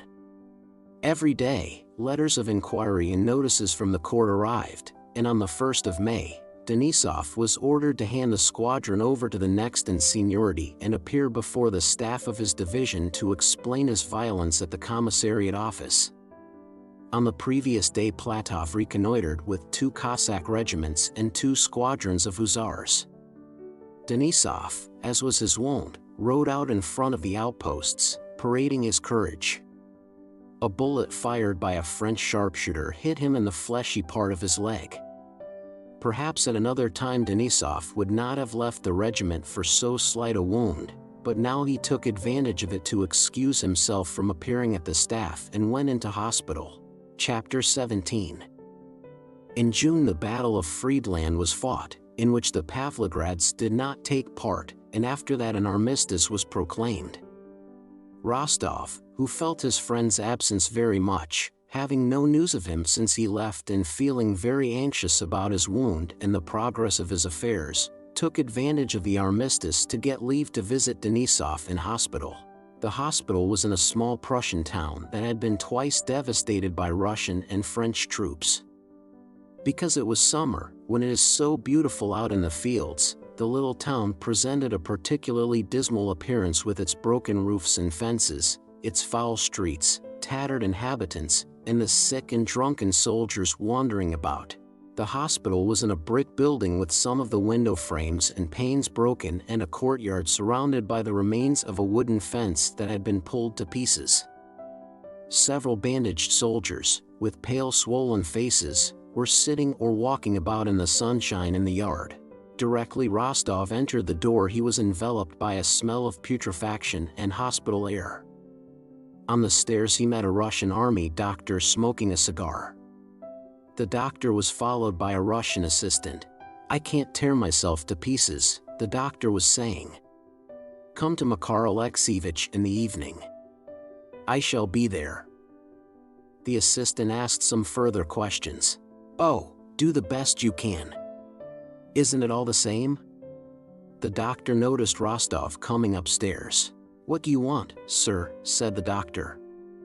"What do you want?" "The bullets having spared you, do you want to try typhus?" "This is a pest house, sir." "How so?" asked Rostov. "Typhus, sir. It's death to go in. Only we two, Makeev and I," he pointed to the assistant, "keep on here. Some 5 of us doctors have died in this place. When a new one comes he is done for in a week," said the doctor with evident satisfaction. "Prussian doctors have been invited here, but our allies don't like it at all." Rostov explained that he wanted to see Major Denisov of the Hussars, who was wounded. "I don't know. I can't tell you, sir. Only think. I am alone in charge of 3 hospitals with more than 400 patients. It's well that the charitable Prussian ladies send us 2 pounds of coffee and some lint each month, or we should be lost," he laughed. 400, sir, and they're always sending me fresh ones." "There are 400? He asked, turning to the assistant. The assistant looked fagged out. He was evidently vexed and impatient for the talkative doctor to go. "Major Denisov," Rostov said again. "He was wounded at Mali 10. Dead, I fancy." Makeev?" queried the doctor, in a tone of indifference. The assistant, however, did not confirm the doctor's words. "Is he tall and with reddish hair?" asked the doctor. Rostov described Denisov's appearance. "There was one like that," said the doctor, as if pleased. "That one is dead, I fancy. However, I'll look up our list." "We had a list." "Have you got it, Makeev?" "Makar Alexeyevich has the list," answered the assistant. "But if you'll step into the officers' wards you'll see for yourself," he added, turning to Rostov. You'd better not go, sir," said the doctor, "or you may have to stay here yourself." But Rostov bowed himself away from the doctor and asked the assistant to show him the way. "Only don't blame me," the doctor shouted up after him. Rostov and the assistant went into the dark corridor. The smell was so strong there that Rostov held his nose and had to pause and collect his strength before he could go on. A door opened to the right, and an emaciated sallow man on crutches, barefoot and in underclothing, limped out and, leaning against the doorpost, looked with glittering envious eyes at those who were passing. Glancing in at the door, Rostov saw that the sick and wounded were lying on the floor on straw and overcoats. "May I go in and look?" "What is there to see?" said the assistant. But, just because the assistant evidently did not want him to go in, Rostov entered the soldier's ward. The foul air, to which he had already begun to get used in the corridor, was still stronger here. It was a little different, more pungent, and one felt that this was where it originated. In the long room, brightly lit up by the sun through the large windows. The sick and wounded lay in 2 rows with their heads to the walls, and leaving a passage in the middle. Most of them were unconscious and paid no attention to the newcomers. Those who were conscious raised themselves or lifted their thin yellow faces, and all looked intently at Rostov with the same expression of hope, of relief, reproach, and envy of another's health. Rostov went to the middle of the room and, looking through the open doors into the 2 adjoining rooms, saw the same thing there. He stood still, looking silently around. He had not at all expected such a sight. Just before him, almost across the middle of the passage on the bare floor, lay a sick man, probably a Cossack to judge by the cut of his hair. The man lay on his back, his huge arms and legs outstretched. His face was purple, his eyes were rolled back so that only the whites were seen, and on his bare legs and arms, which were still red, the veins stood out like cords. He was knocking the back of his head against the floor, hoarsely uttering some word which he kept repeating. Rostov listened and made out the word. It was drink, drink, a drink. Rostov glanced round, looking for someone who would put this man back in his place and bring him water. "Who looks after the sick here?" he asked the assistant. Just then a commissariat soldier, a hospital orderly, came in from the next room, marching stiffly, and drew up in front of Rostov. "Good day, Your Honor," he shouted, rolling his eyes at Rostov and evidently mistaking him for one of the hospital authorities. "Get him to his place and give him some water," said Rostov, pointing to the Cossack. "Yes, Your Honor," the soldier replied complacently, and rolling his eyes more than ever he drew himself up still straighter, but did not move. "No, it's impossible to do anything here," thought Rostov, lowering his eyes, and he was going out, but became aware of an intense look fixed on him on his right, and he turned. Close to the corner, on an overcoat, sat an old, unshaven, gray-bearded soldier as thin as a skeleton, with a stern sallow face and eyes intently fixed on Rostov. The man's neighbor on one side whispered something to him, pointing at Rostov, who noticed that the old man wanted to speak to him. He drew nearer and saw that the old man had only one leg bent under him, the other had been amputated above the knee. His neighbor on the other side, who lay motionless some distance from him with his head thrown back, was a young soldier with a snub nose. His pale waxen face was still freckled and his eyes were rolled back. Rostov looked at the young soldier and a cold chill ran down his back. "Why, this one seems," he began, turning to the assistant. "And how we've been begging, Your Honor," said the old soldier, his jaw quivering. "He's been dead since morning. After all, we're men, not dogs. I'll send someone at once." "He shall be taken away at once," said the assistant hurriedly. "Let us go, Your Honor." Yes, let us go," said Rostov hastily, and lowering his eyes and shrinking, he tried to pass unnoticed between the rows of reproachful, envious eyes that were fixed upon him, and went out of the room. Chapter 18. Going along the corridor, the assistant led Rostov to the officers' wards, consisting of 3 rooms, the doors of which stood open. There were beds in these rooms, and the sick and wounded officers were lying or sitting on them. Some were walking about the rooms in hospital dressing gowns. The first person Rostov met in the officers' ward was a thin little man with one arm, who was walking about the first room in a nightcap and hospital dressing gown, with a pipe between his teeth. Rostov looked at him, trying to remember where he had seen him before. "See where we've met again," said the little man. Tushin, don't you remember, who gave you a lift at Schöngrabern? And I've had a bit cut off, you see," he went on with a smile, pointing to the empty sleeve of his dressing gown. "Looking for Vasily Dmitrich Denisov?" "My neighbor," he added, when he heard who Rostov wanted. Here, and Tushin led him into the next room, from whence came sounds of several laughing voices. "How can they laugh, or even live at all here?" thought Rostov, still aware of that smell of decomposing flesh that had been so strong in the soldiers' ward, and still seeming to see fixed on him those envious looks which had followed him out from both sides, and the face of that young soldier with eyes rolled back. Denisov lay asleep on his bed with his head under the blanket, though it was nearly noon. "Ah, Wostov! How are you? How are you?" he called out, still in the same voice as in the regiment, but Rostov noticed sadly that under this habitual ease and animation some new, sinister, hidden feeling showed itself in the expression of Denisov's face and the intonations of his voice. His wound, though a slight one, had not yet healed even now, 6 weeks after he had been hit. His face had the same swollen pallor as the faces of the other hospital patients, but it was not this that struck Rostov. What struck him was that Denisov did not seem glad to see him, and smiled at him unnaturally. He did not ask about the regiment, nor about the general state of affairs, and when Rostov spoke of these matters did not listen. Rostov even noticed that Denisov did not like to be reminded of the regiment, or in general of that other free life which was going on outside the hospital. He seemed to try to forget that old life and was only interested in the affair with the commissariat officers.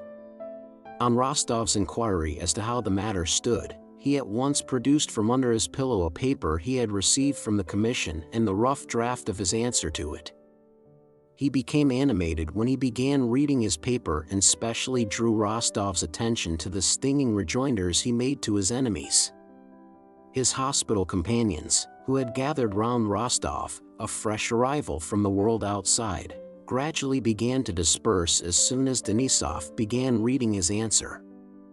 Rostov noticed by their faces that all those gentlemen had already heard that story more than once and were tired of it. Only the man who had the next bed, a stout Yulin, continued to sit on his bed, gloomily frowning and smoking a pipe, and little one-armed Tushin still listened, shaking his head disapprovingly. In the middle of the reading, the Yulin interrupted Denisov. "But what I say is," he said, turning to Rostov, "it would be best simply to petition the emperor for pardon. They say great rewards will now be distributed, and surely a pardon would be granted." "Me petition the impuo," exclaimed Denisov, in a voice to which he tried hard to give the old energy and fire, but which sounded like an expression of irritable impotence. "What for? If I were a wobber I would ask mercy, but I'm being court-martialed for bringing wobbers to book. Let them twy me, I'm not afraid of anyone. I've served the Tsar and my country honorably and have not stolen. And am I to be dead-weighted? Listen, I'm w-iding to them straight. This is what I say, if I had wobbed the Twesui." "It's certainly well written," said Tushin, "but that's not the point, Vasily Dmitrich," and he also turned to Rostov. "One has to submit, and Vasily Dmitrich doesn't want to. You know the auditor told you it was a bad business." "Well, let it be bad," said Denisov. "The auditor wrote out a petition for you," continued Tushin, "and you ought to sign it and ask this gentleman to take it. No doubt he," indicating Rostov, "has connections on the staff. You won't find a better opportunity." "Haven't I said I'm not going to Gwovel?" Denisov interrupted him, went on reading his paper. Rostov had not the courage to persuade Denisov, though he instinctively felt that the way advised by Tushin and the other officers was the safest, and though he would have been glad to be of service to Denisov. He knew his stubborn will and straightforward hasty temper. When the reading of Denisov's virulent reply, which took more than an hour, was over, Rostov said nothing, and he spent the rest of the day in a most dejected state of mind amid Denisov's hospital comrades, who had gathered round him, telling them what he knew and listening to their stories. Denisov was moodily silent all the evening. Late in the evening, when Rostov was about to leave, he asked Denisov whether he had no commission for him. "Yes, wait a bit," said Denisov, glancing round at the officers, and taking his papers from under his pillow he went to the window, where he had an ink pot, and sat down to write. "It seems it's no use knocking one's head against a wall," he said, coming from the window and giving Rostov a large envelope. And it was the petition to the emperor drawn up by the auditor, in which Denisov, without alluding to the offenses of the commissariat officials, simply asked for pardon. Hand it in. It seems. He did not finish, but gave a painfully unnatural smile. Chapter 19. Having returned to the regiment and told the commander the state of Denisov's affairs, Rostov rode to Tilsit with the letter to the emperor. On the 13th of June the French and Russian emperors arrived in Tilsit. Boris Drubetskoy had asked the important personage on whom he was in attendance to include him in the suite appointed for the stay at Tilsit. "I should like to see the great man," he said, alluding to Napoleon, whom hitherto he, like everyone else, had always called Bonaparte. "You are speaking of Bonaparte?" asked the general, smiling. Boris looked at his general inquiringly and immediately saw that he was being tested. "I am speaking, Prince, of the Emperor Napoleon," he replied. The general patted him on the shoulder with a smile. "You will go far," he said, and took him to Tilsit with him. Boris was among the few present at the Niemen on the day the two emperors met.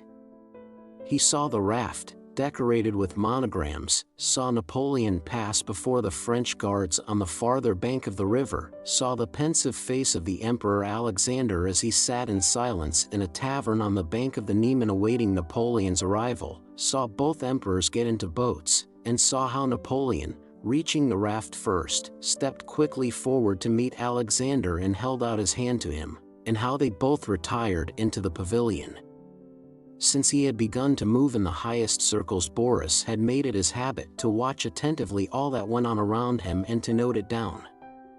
At the time of the meeting at Tilsit, he asked the names of those who had come with Napoleon and about the uniforms they wore, and listened attentively to words spoken by important personages. At the moment the emperors went into the pavilion, he looked at his watch, and did not forget to look at it again when Alexander came out. The interview had lasted an hour and 53 minutes. He noted this down that same evening, among other facts he felt to be of historic importance. As the emperor's suite was a very small one, it was a matter of great importance, for a man who valued his success in the service, to be at Tilsit on the occasion of this interview between the two emperors, and having succeeded in this, Boris felt that henceforth his position was fully assured. He had not only become known, but people had grown accustomed to him and accepted him. Twice he had executed commissions to the emperor himself, so that the latter knew his face, and all those at court, far from cold-shouldering him as at first when they considered him a newcomer, would now have been surprised had he been absent. Boris lodged with another adjutant, the Polish Count Zielinski. Zielinski, a Pole brought up in Paris, was rich and passionately fond of the French, and almost every day of the stay at Tilsit, French officers of the guard and from French headquarters were dining and lunching with him and Boris. On the evening of the 24th of June, Count Zielinski arranged a supper for his French friends. The guest of honor was an aide-de-camp of Napoleon's. There were also several French officers of the guard, and a page of Napoleon's, a young lad of an old aristocratic French family. That same day, Rostov, profiting by the darkness to avoid being recognized in civilian dress, came to Tilsit and went to the lodging occupied by Boris and Zielinski. Rostov, in common with the whole army from which he came, was far from having experienced a change of feeling toward Napoleon and the French, who from being foes had suddenly become friends, that had taken place at headquarters and in Boris. In the army, Bonaparte and the French were still regarded with mingled feelings of anger, contempt, and fear. Only recently, talking with one of Platov's Cossack officers, Rostov had argued that if Napoleon were taken prisoner he would be treated not as a sovereign, but as a criminal. Quite lately, happening to meet a wounded French colonel on the road, Rostov had maintained with heat that peace was impossible between a legitimate sovereign and the criminal Bonaparte. Rostov was therefore unpleasantly struck by the presence of French officers in Boris' lodging, dressed in uniforms he had been accustomed to see from quite a different point of view from the outposts of the flank. As soon as he noticed a French officer, who thrust his head out of the door, that warlike feeling of hostility which he always experienced at the sight of the enemy suddenly seized him. He stopped at the threshold and asked in Russian whether Drubetskoy lived there. Boris, hearing a strange voice in the anteroom, came out to meet him.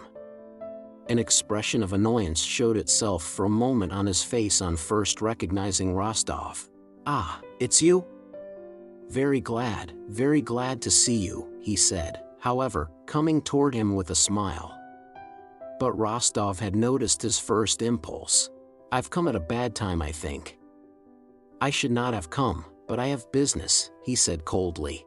"No, I only wonder how you managed to get away from your regiment." "Dans un moment je suis à vous," he said, answering someone who called him. "In a minute I shall be at your disposal." "I see I'm intruding," Rostov repeated. The look of annoyance had already disappeared from Boris' face. Having evidently reflected and decided how to act, he very quietly took both Rostov's hands and led him into the next room.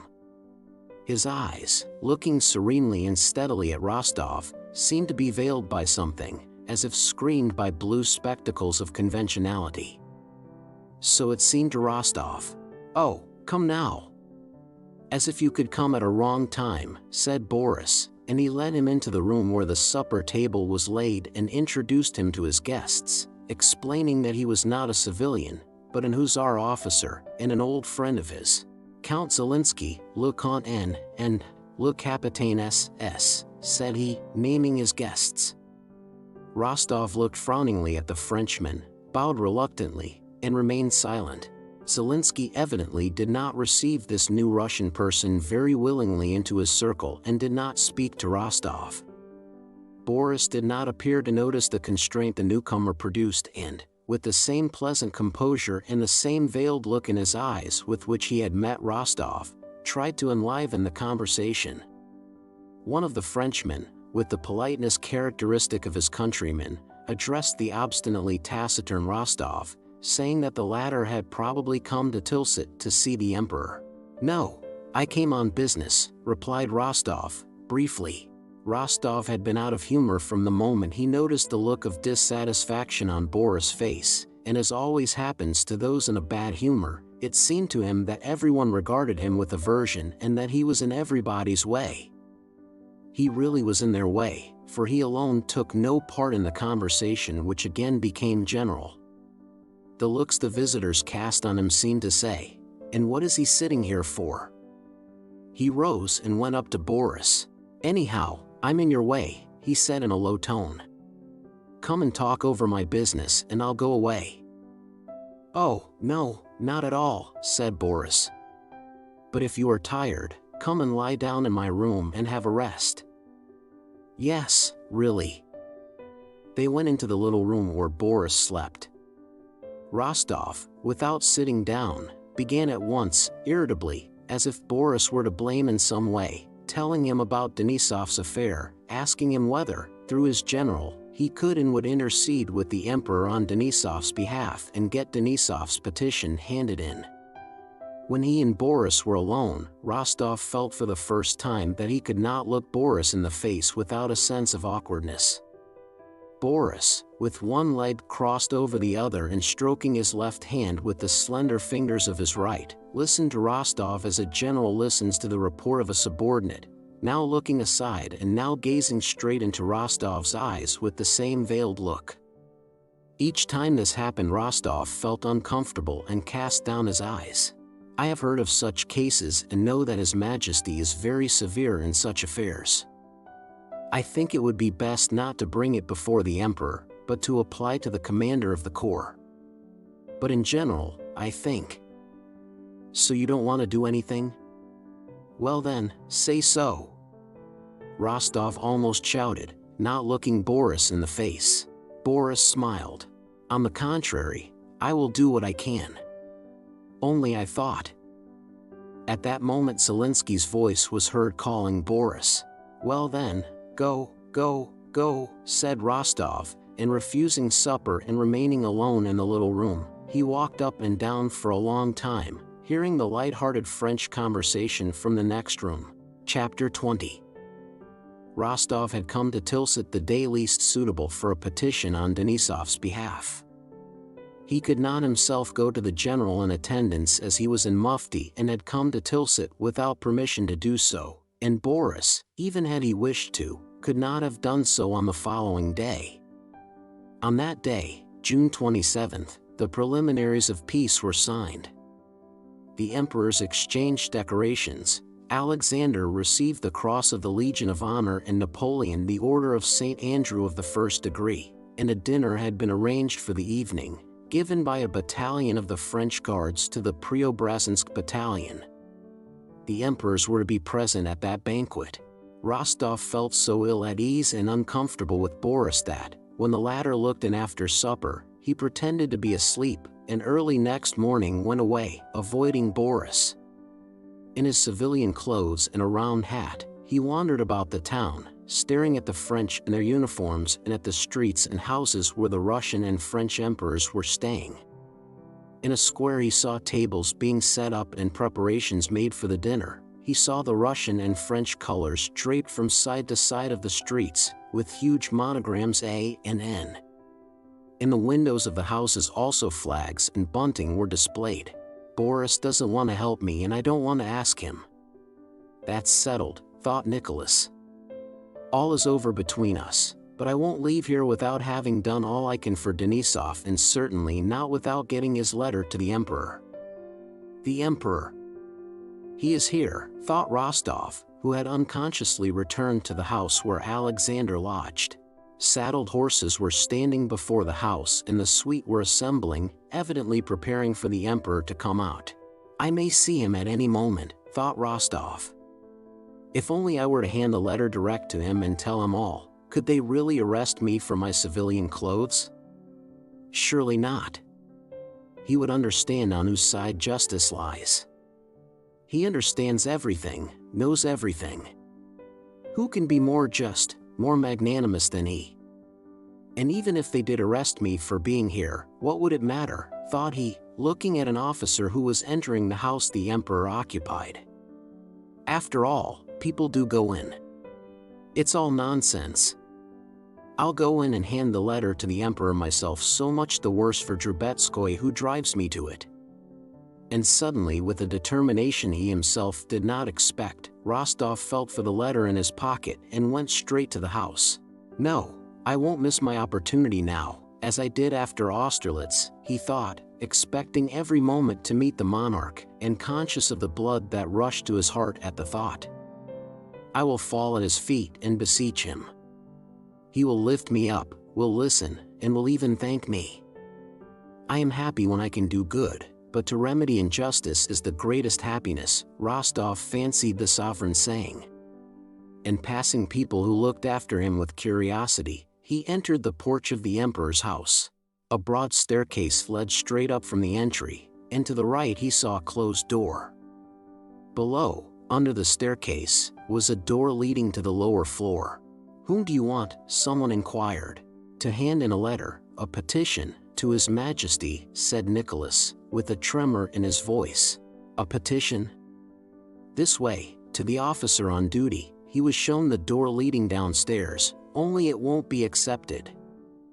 On hearing this indifferent voice, Rostov grew frightened at what he was doing. The thought of meeting the emperor at any moment was so fascinating and consequently so alarming that he was ready to run away. But the official who had questioned him opened the door, and Rostov entered. A short, stout man of about 30, in white breeches and high boots and a batiste shirt that he had evidently only just put on, standing in that room, and his valet was buttoning onto the back of his breeches a new pair of handsome silk-embroidered braces that, for some reason, attracted Rostov's attention. This man was speaking to someone in the adjoining room. A good figure and in her first bloom, he was saying, but on seeing Rostov, he stopped short and frowned. What is it? A petition? What is it? Asked the person in the other room. Another petitioner, answered the man with the braces. Tell him to come later. He'll be coming out directly, we must go. Later, later. Tomorrow. It's too late. Rostov turned and was about to go, but the man in the braces stopped him. Whom have you come from? Who are you? "I come from Major Denisov," answered Rostov. "Are you an officer?" "Lieutenant Count Rostov." "What audacity! Hand it in through your commander." "And go along with you, go." And he continued to put on the uniform the valet handed him. Rostov went back into the hall and noticed that in the porch there were many officers and generals in full parade uniform, whom he had to pass. Cursing his temerity, his heart sinking at the thought of finding himself at any moment face to face with the emperor and being put to shame and arrested in his presence, fully alive now to the impropriety of his conduct and repenting of it, Rostov, with downcast eyes, was making his way out of the house through the brilliant suite when a familiar voice called him and a hand detained him. "What are you doing here, sir, in civilian dress?" asked a deep voice. It was a cavalry general who had obtained the emperor's special favor during this campaign, and who had formerly commanded the division in which Rostov was serving. Rostov, in dismay, began justifying himself, but seeing the kindly, jocular face of the general, he took him aside and in an excited voice told him the whole affair, asking him to intercede for Denisov, whom the general knew. Having heard Rostov to the end, the general shook his head gravely. "I'm sorry for that fine fellow. Give me the letter." Hardly had Rostov handed him the letter and finished explaining Denisov's case, when hasty steps and the jingling of spurs were heard on the stairs, and the general, leaving him, went to the porch. The gentlemen of the emperor's suite ran down the stairs and went to their horses. Hain, the same groom who had been at Austerlitz, led up the emperor's horse, and the faint creak of a footstep Rostov knew at once was heard on the stairs. Forgetting the danger of being recognized, Rostov went close to the porch, together with some inquisitive civilians, and again, after 2 years, saw those features he adored, that same face and same look and step, and the same union of majesty and mildness. And the feeling of enthusiasm and love for his sovereign rose again in Rostov's soul in all its old force. In the uniform of the Preobrazhensk regiment, white chamois leather breeches and high boots, and wearing a star Rostov did not know, it was that of the Legion d'Honneur, the monarch came out into the porch, putting on his gloves and carrying his hat under his arm. He stopped and looked about him, brightening everything around by his glance. He spoke a few words to some of the generals, and, recognizing the former commander of Rostov's division, smiled and beckoned to him. All the suite drew back and Rostov saw the general talking for some time to the emperor. The emperor said a few words to him and took a step toward his horse. Again the crowd of members of the suite and street gazers, among whom was Rostov, moved nearer to the emperor. Stopping beside his horse, with his hand on the saddle, the emperor turned to the cavalry general and said in a loud voice, evidently wishing to be heard by all, "I cannot do it, General. I cannot, because the law is stronger than I," and he raised his foot to the stirrup. The general bowed his head respectfully, and the monarch mounted and rode down the street at a gallop. Beside himself with enthusiasm, Rostov ran after him with the crowd. Chapter 21. The emperor rode to the square where, facing one another, a battalion of the Preobrazhensk regiment stood on the right and a battalion of the French guards in their bearskin caps on the left. As the Tsar rode up to one flank of the battalions, which presented arms, another group of horsemen galloped up to the opposite flank, and at the head of them Rostov recognized Napoleon. It could be no one else. He came at a gallop, wearing a small hat, a blue uniform open over a white vest, and the St. Andrew ribbon over his shoulder. He was riding a very fine thoroughbred gray Arab horse with a crimson gold embroidered saddlecloth. On approaching Alexander he raised his hat, and as he did so, Rostov, with his cavalryman's eye, could not help noticing that Napoleon did not sit well or firmly in the saddle. The battalions shouted hurrah, and vive l'empereur. Napoleon said something to Alexander, and both emperors dismounted and took each other's hands. Napoleon's face wore an unpleasant and artificial smile. Alexander was saying something affable to him. In spite of the trampling of the French gendarmes' horses, which were pushing back the crowd, Rostov kept his eyes on every movement of Alexander and Bonaparte.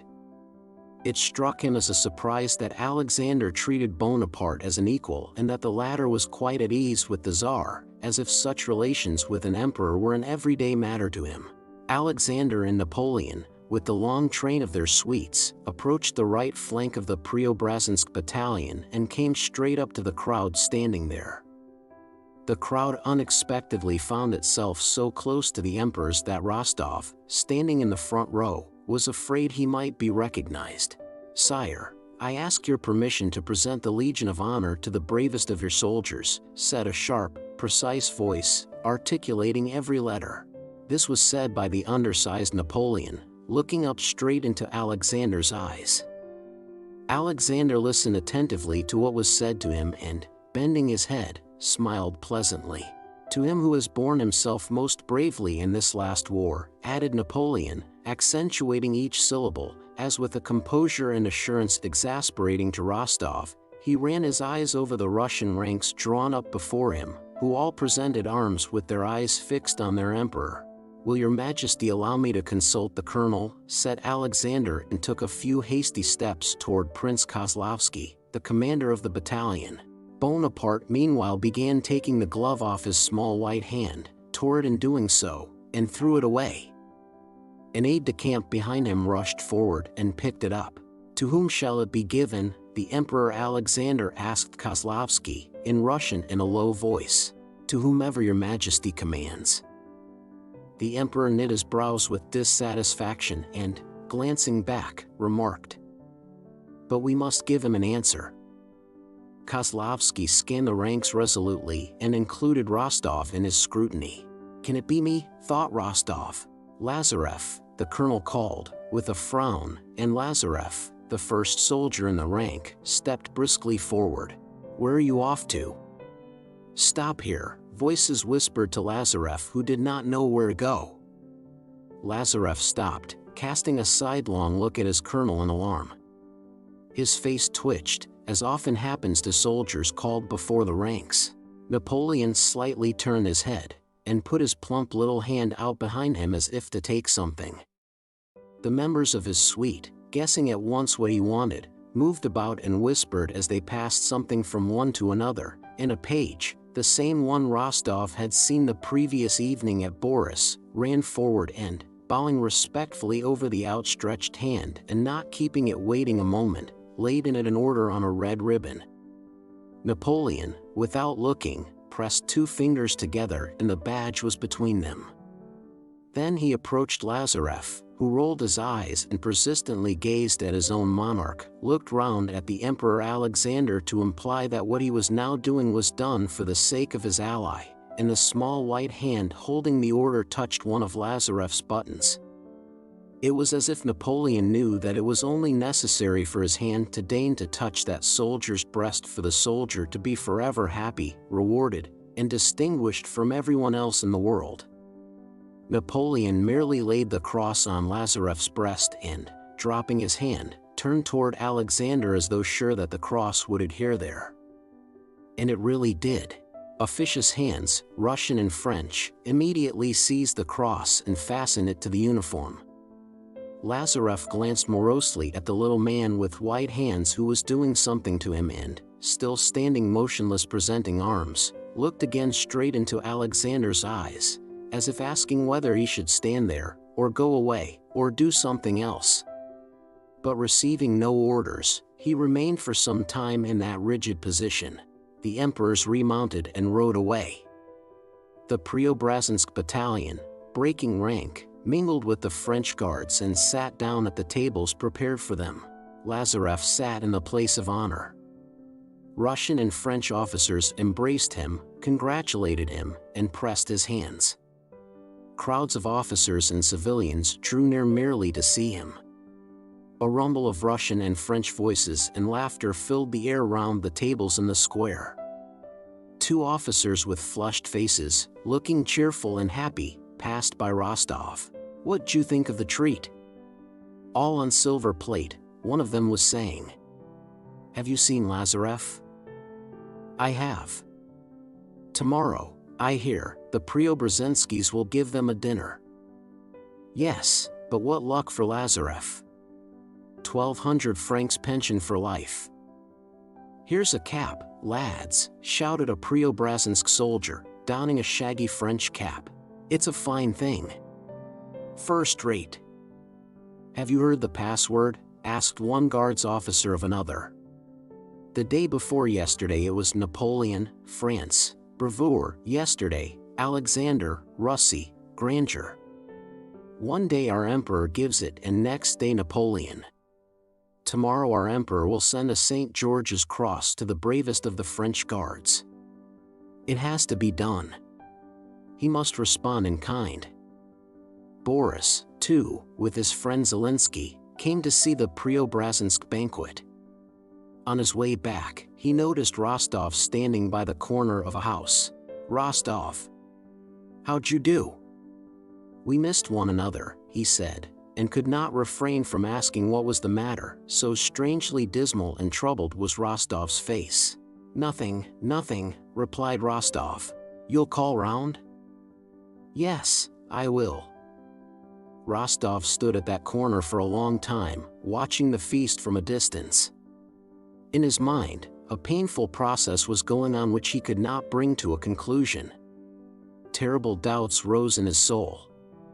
Now he remembered Denisov with his changed expression, his submission, and the whole hospital, with arms and legs torn off and its dirt and disease. So vividly did he recall that hospital stench of dead flesh that he looked round to see where the smell came from. Next he thought of that self-satisfied Bonaparte, with his small white hand, who was now an emperor, liked and respected by Alexander. Then why those severed arms and legs and those dead men? Then again he thought of Lazarev rewarded and Denisov punished and unpardoned. He caught himself harboring such strange thoughts that he was frightened. The smell of the food the Preobrazhenskys were eating and a sense of hunger recalled him from these reflections. He had to get something to eat before going away. He went to a hotel he had noticed that morning. There he found so many people, among them officers who, like himself, had come in civilian clothes, that he had difficulty in getting a dinner. 2 officers of his own division joined him. The conversation naturally turned on the peace. The officers, his comrades, like most of the army, were dissatisfied with the peace concluded after the Battle of Friedland. They said that had we held out a little longer Napoleon would have been done for, as his troops had neither provisions nor ammunition. Nicholas ate and drank, chiefly the latter, in silence. He finished a couple of bottles of wine by himself. The process in his mind went on tormenting him without reaching a conclusion. He feared to give way to his thoughts, yet could not get rid of them. Suddenly, on one of the officers saying that it was humiliating to look at the French, Rostov began shouting with uncalled for wrath, and therefore much to the surprise of the officers. "How can you judge what's best?" he cried, the blood suddenly rushing to his face. "How can you judge the emperor's actions? What right have we to argue? We cannot comprehend either the emperor's aims or his actions." "But I never said a word about the emperor," said the officer, justifying himself, and unable to understand Rostov's outburst, except on the supposition that he was drunk. But Rostov did not listen to him. "We are not diplomatic officials, we are soldiers and nothing more," he went on. "If we are ordered to die, we must die. If we're punished, it means that we have deserved it, it's not for us to judge. If the emperor pleases to recognize Bonaparte as emperor and to conclude an alliance with him, it means that that is the right thing to do. If once we begin judging and arguing about everything, nothing sacred will be left. That way we shall be saying there is no God, nothing," shouted Nicholas, banging the table, very little to the point as it seemed to his listeners, but quite relevantly to the course of his own thoughts. "Our business is to do our duty, to fight and not to think. That's all," said he. "And to drink," said one of the officers, not wishing to quarrel. "Yes, and to drink," assented Nicholas. "Hello there! Another bottle," he shouted. In 1808, the Emperor Alexander went to Erfurt for a fresh interview with the Emperor Napoleon, and in the upper circles of Petersburg there was much talk of the grandeur of this important meeting. Chapter 22. In 1809, the intimacy between the world's two arbiters, as Napoleon and Alexander were called, was such that when Napoleon declared war on Austria, a Russian court crossed the frontier to cooperate with our old enemy Bonaparte against our old ally the Emperor of Austria, and in court circles the possibility of marriage between Napoleon and one of Alexander's sisters was spoken of. But besides considerations of foreign policy, the attention of Russian society was at that time keenly directed on the internal changes that were being undertaken in all the departments of government. Life, meanwhile, real life, with its essential interests of health and sickness, toil and rest, and its intellectual interests in thought, science, poetry, music, love, friendship, hatred, and passions, went on as usual, independently of and apart from political friendship or enmity with Napoleon Bonaparte and from all the schemes of reconstruction,